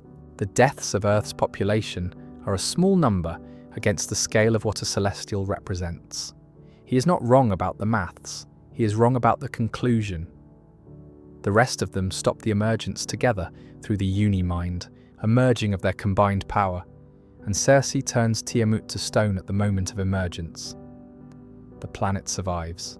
Ikaris, who fought against them to prevent exactly this, who cannot reconcile his love for Circe with his absolute conviction about the mission, flies into the sun. It is quiet and it is heartbreaking in the register of a person who could not become something more than what they were built to be. Arishem arrives, takes Circe, Phastos, and Kingo for judgment. The others are left with an enormous cosmic question hanging open. Were they right? Does humanity deserve to exist at the cost of a celestial? Arishem will decide. Nobody on Earth knows any of this happened. Shang-Chi has been hiding in plain sight in San Francisco for about 10 years, working as a valet, going by the name Sean, not talking about where he came from or who his father is. His father is Shu Wenwu, and Shu Wenwu is quite possibly the most powerful human being alive. He has had the 10 rings for 3,000 years, 10 circular bands that connect around his forearms and can be wielded as weapons of devastating force, can project energy across vast distances and have kept him alive and largely unchanged for 30 centuries. He built an empire. The Ten Rings organization, not the AI-adjacent terror cell that Tony Stark dealt with, but the real thing, the actual thing, has shaped history, toppled governments, made and ended wars. Wenwu gave it all up for Ying Li, a woman from a mystical village called Ta Lo, hidden beyond a forest that shifts and changes like a maze. Li left Ta Lo to be with him. They had children, Shang-Chi and Xu Xialing. Li died, murdered by enemies of Wenwu, when the children were young. Wenwu put the rings back on. Shang-Chi ran at 14 because his father was training him to be an assassin, and he couldn't face what that would make him.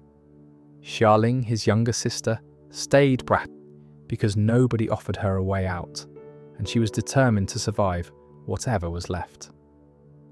She built her own organization, her own fighter's empire, out of pure force of will.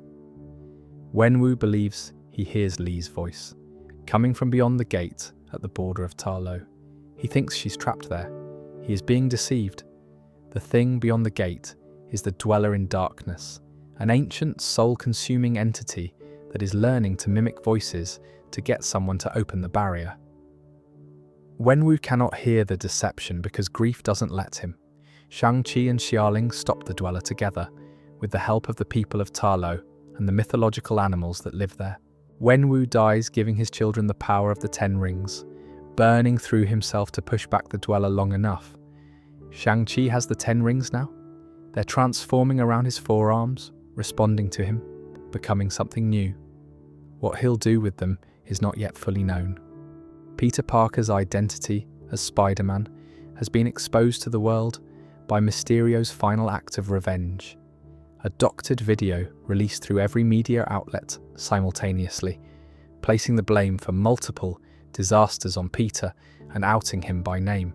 Peter Parker, 15, now 17, from Queens. Spider-Man, accused of murder. The fallout is immediate and total. Every part of Peter's life comes apart at once. College applications denied. Aunt May targeted by the press. His friends questioned, surveilled, their futures jeopardized by association with him. The criminal charges against him are dismissed. There's no evidence because he didn't do it, but the reputation damage is not something a court ruling fixes. Doctor Strange offers a solution, a spell that makes everyone forget Peter Parker is Spider-Man. Clean slate. The problem comes in the casting. Peter keeps interrupting to make exceptions, people who should still know, and the spell becomes destabilized. It doesn't make people forget. Instead, it pulls through every person from every universe who knows Peter Parker is Spider-Man, which includes a collection of villains from other universes who have spent years fighting a Spider-Man: Electro, Sandman, Lizard, Dr. Otto Octavius, and Norman Osborn, the Green Goblin. Strange wants to send them back, their universes, their timelines, their fates. Peter refuses because sending them back means sending some of them to their deaths. They were pulled through at the moment of their defeat, and in some cases their defeat was fatal. He wants to cure them first. He persuades Strange. The curing is going well. Peter is genuinely gifted at the science of it, until Osborn's Green Goblin personality surfaces and destroys everything, including the cures.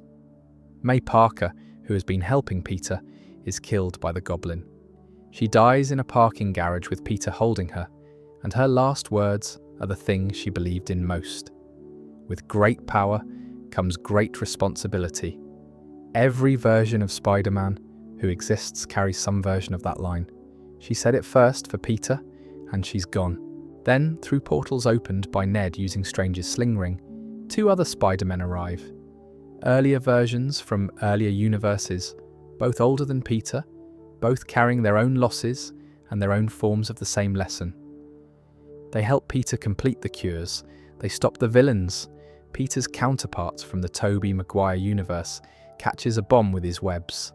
Peter's counterpart from the Andrew Garfield universe catches MJ when she falls, catching the person he couldn't catch the first time in his own story, in his own universe. And for one moment, something that was broken in him gets to not be broken. The 3 of them fighting together understand each other completely. Same lesson, different scars.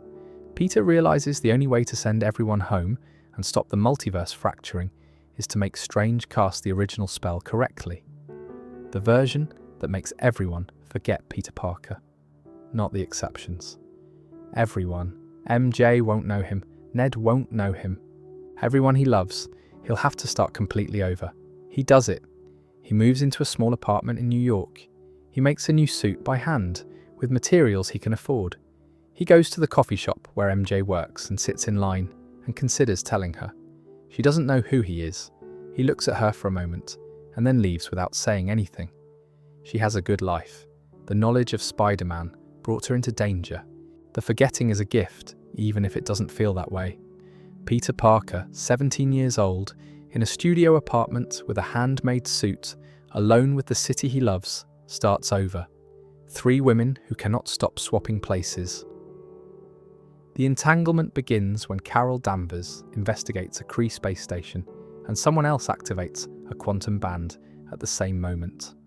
Wherever Carol uses her light powers, she swaps locations with Kamala Khan, a Pakistani-American teenager in New Jersey who recently discovered her own powers, connected to a bangle she inherited. And wherever either of them uses their powers, they also swap with Monica Rambeau, Maria's daughter, now a sword scientist, whose own ability to alter herself at the molecular level was developed by passing repeatedly through the WandaVision hex. 3 women. Shared powers, functionally, because whenever any of them uses hers, they all end up somewhere different. It's played as a kind of controlled chaos that the film has genuine fun with. Combat sequences that require all 3 to be in perfect coordination, each one finishing another's fight. The Kree antagonist has a legitimate grievance. Carol's actions long ago destroyed the water supply of her people's world, even in the act of protecting others. It's one of those things the MCU handles well when it remembers to, the idea that even heroism has a ledger, and someone has to carry the debt. I find that genuinely compelling. Carol cannot undo what happened, she can only show up now. Monica ends up on the other side of a portal at the film's close, passing through into an alternate universe where a version of herself is waiting, where a woman calling herself binary and noting she is Monica's aunt is standing over her. Monica is somewhere else entirely, a thread left open. Sam Wilson has been Captain America for a while now, and he has the complicated particular experience of being a symbol in a world that has very defined ideas about what that symbol should look like. Thaddeus Ross is President of the United States, the same Ross who spent years hunting Bruce Banner, who created the Abomination, who pushed the Sokovia Accords through. He has grown, somewhat. He is genuinely trying to lead well. He is also, shortly into this film, being dosed with an experimental formula derived from Banner's blood that eventually transforms him under extreme physiological stress into the Red Hulk. A massive red version of the creature that Banner carries inside himself, but without the years of Banner's careful psychological work building any kind of internal structure around it.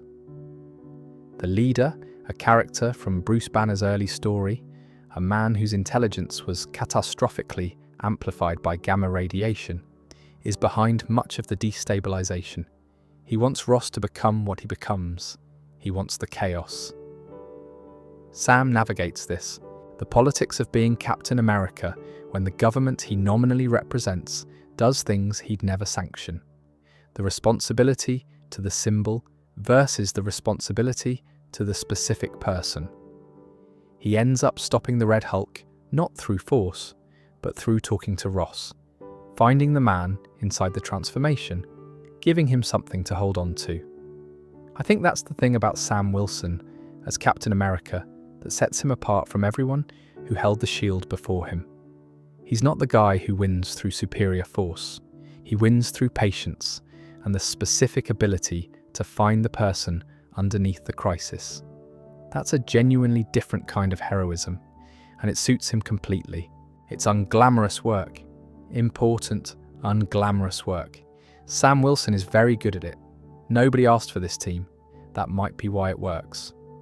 The lineup: Bucky Barnes, finally free of conditioning, finally himself, and there's something genuinely satisfying about him being here, after everything, not as a weapon but just as a person on a team. Yelena Belova, Black Widow, Natasha's sister, in the Red Room program, if not by blood, carrying her sister's death in a way she channels into action. Ghost, the woman who can phase through matter, whose body was in constant pain until her intangibility was stabilized. Red Guardian, Alexei, Yelena's adopted father, a Soviet-era super soldier who is magnificent at self-delusion and surprisingly capable when it actually counts. Taskmaster, who can copy any physical technique she observes, emotionlessly.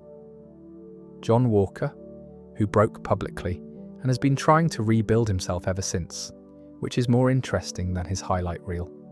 They are assembled, involuntarily, more or less, by a government program being run by someone with an agenda that is not, as it turns out, entirely clean.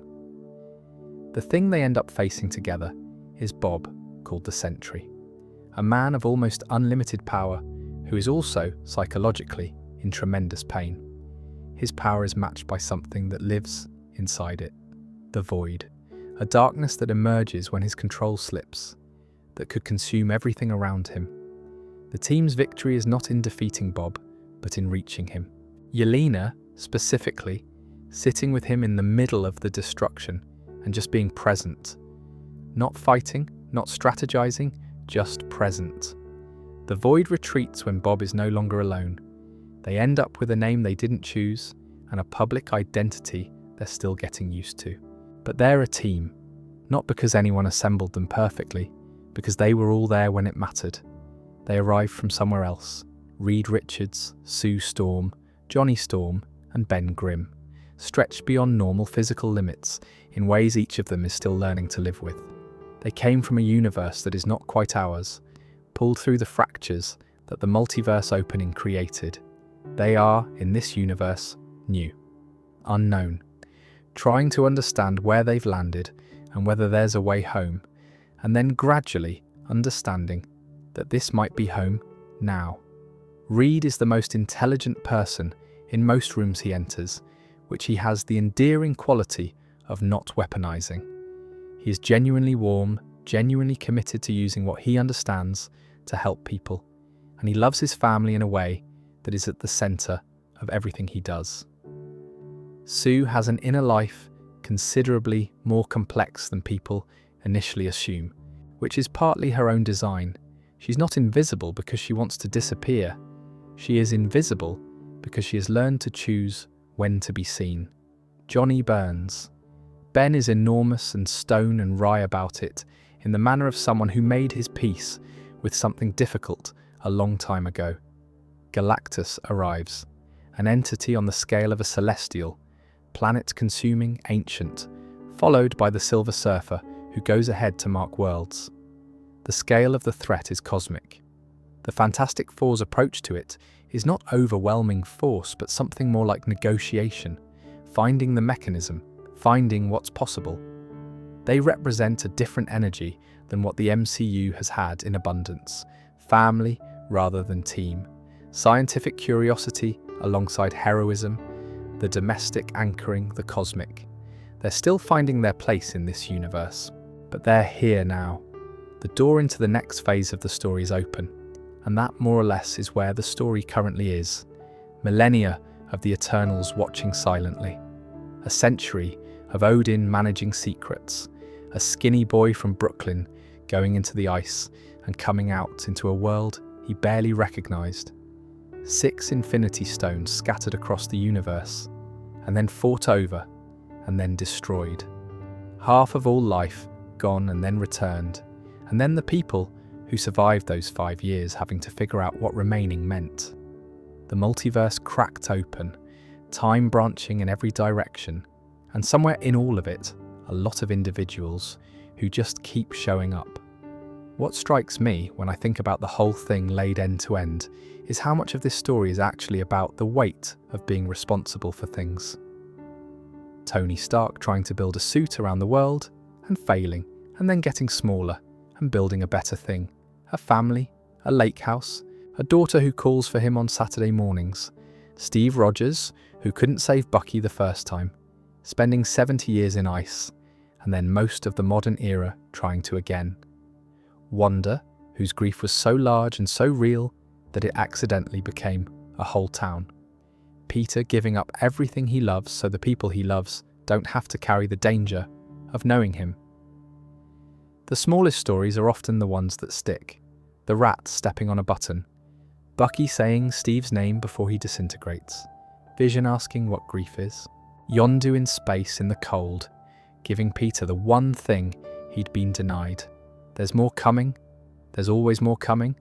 The Kang variants are still out there somewhere in the multiverse. The secret wars that the comics gave us as a template for what happens when universes start colliding are a reasonable guess at where all of this is pointed. The X-Men are apparently in the vicinity of arriving. The Fantastic Four have stepped through their door, but that's for another video, maybe, or several. There's enough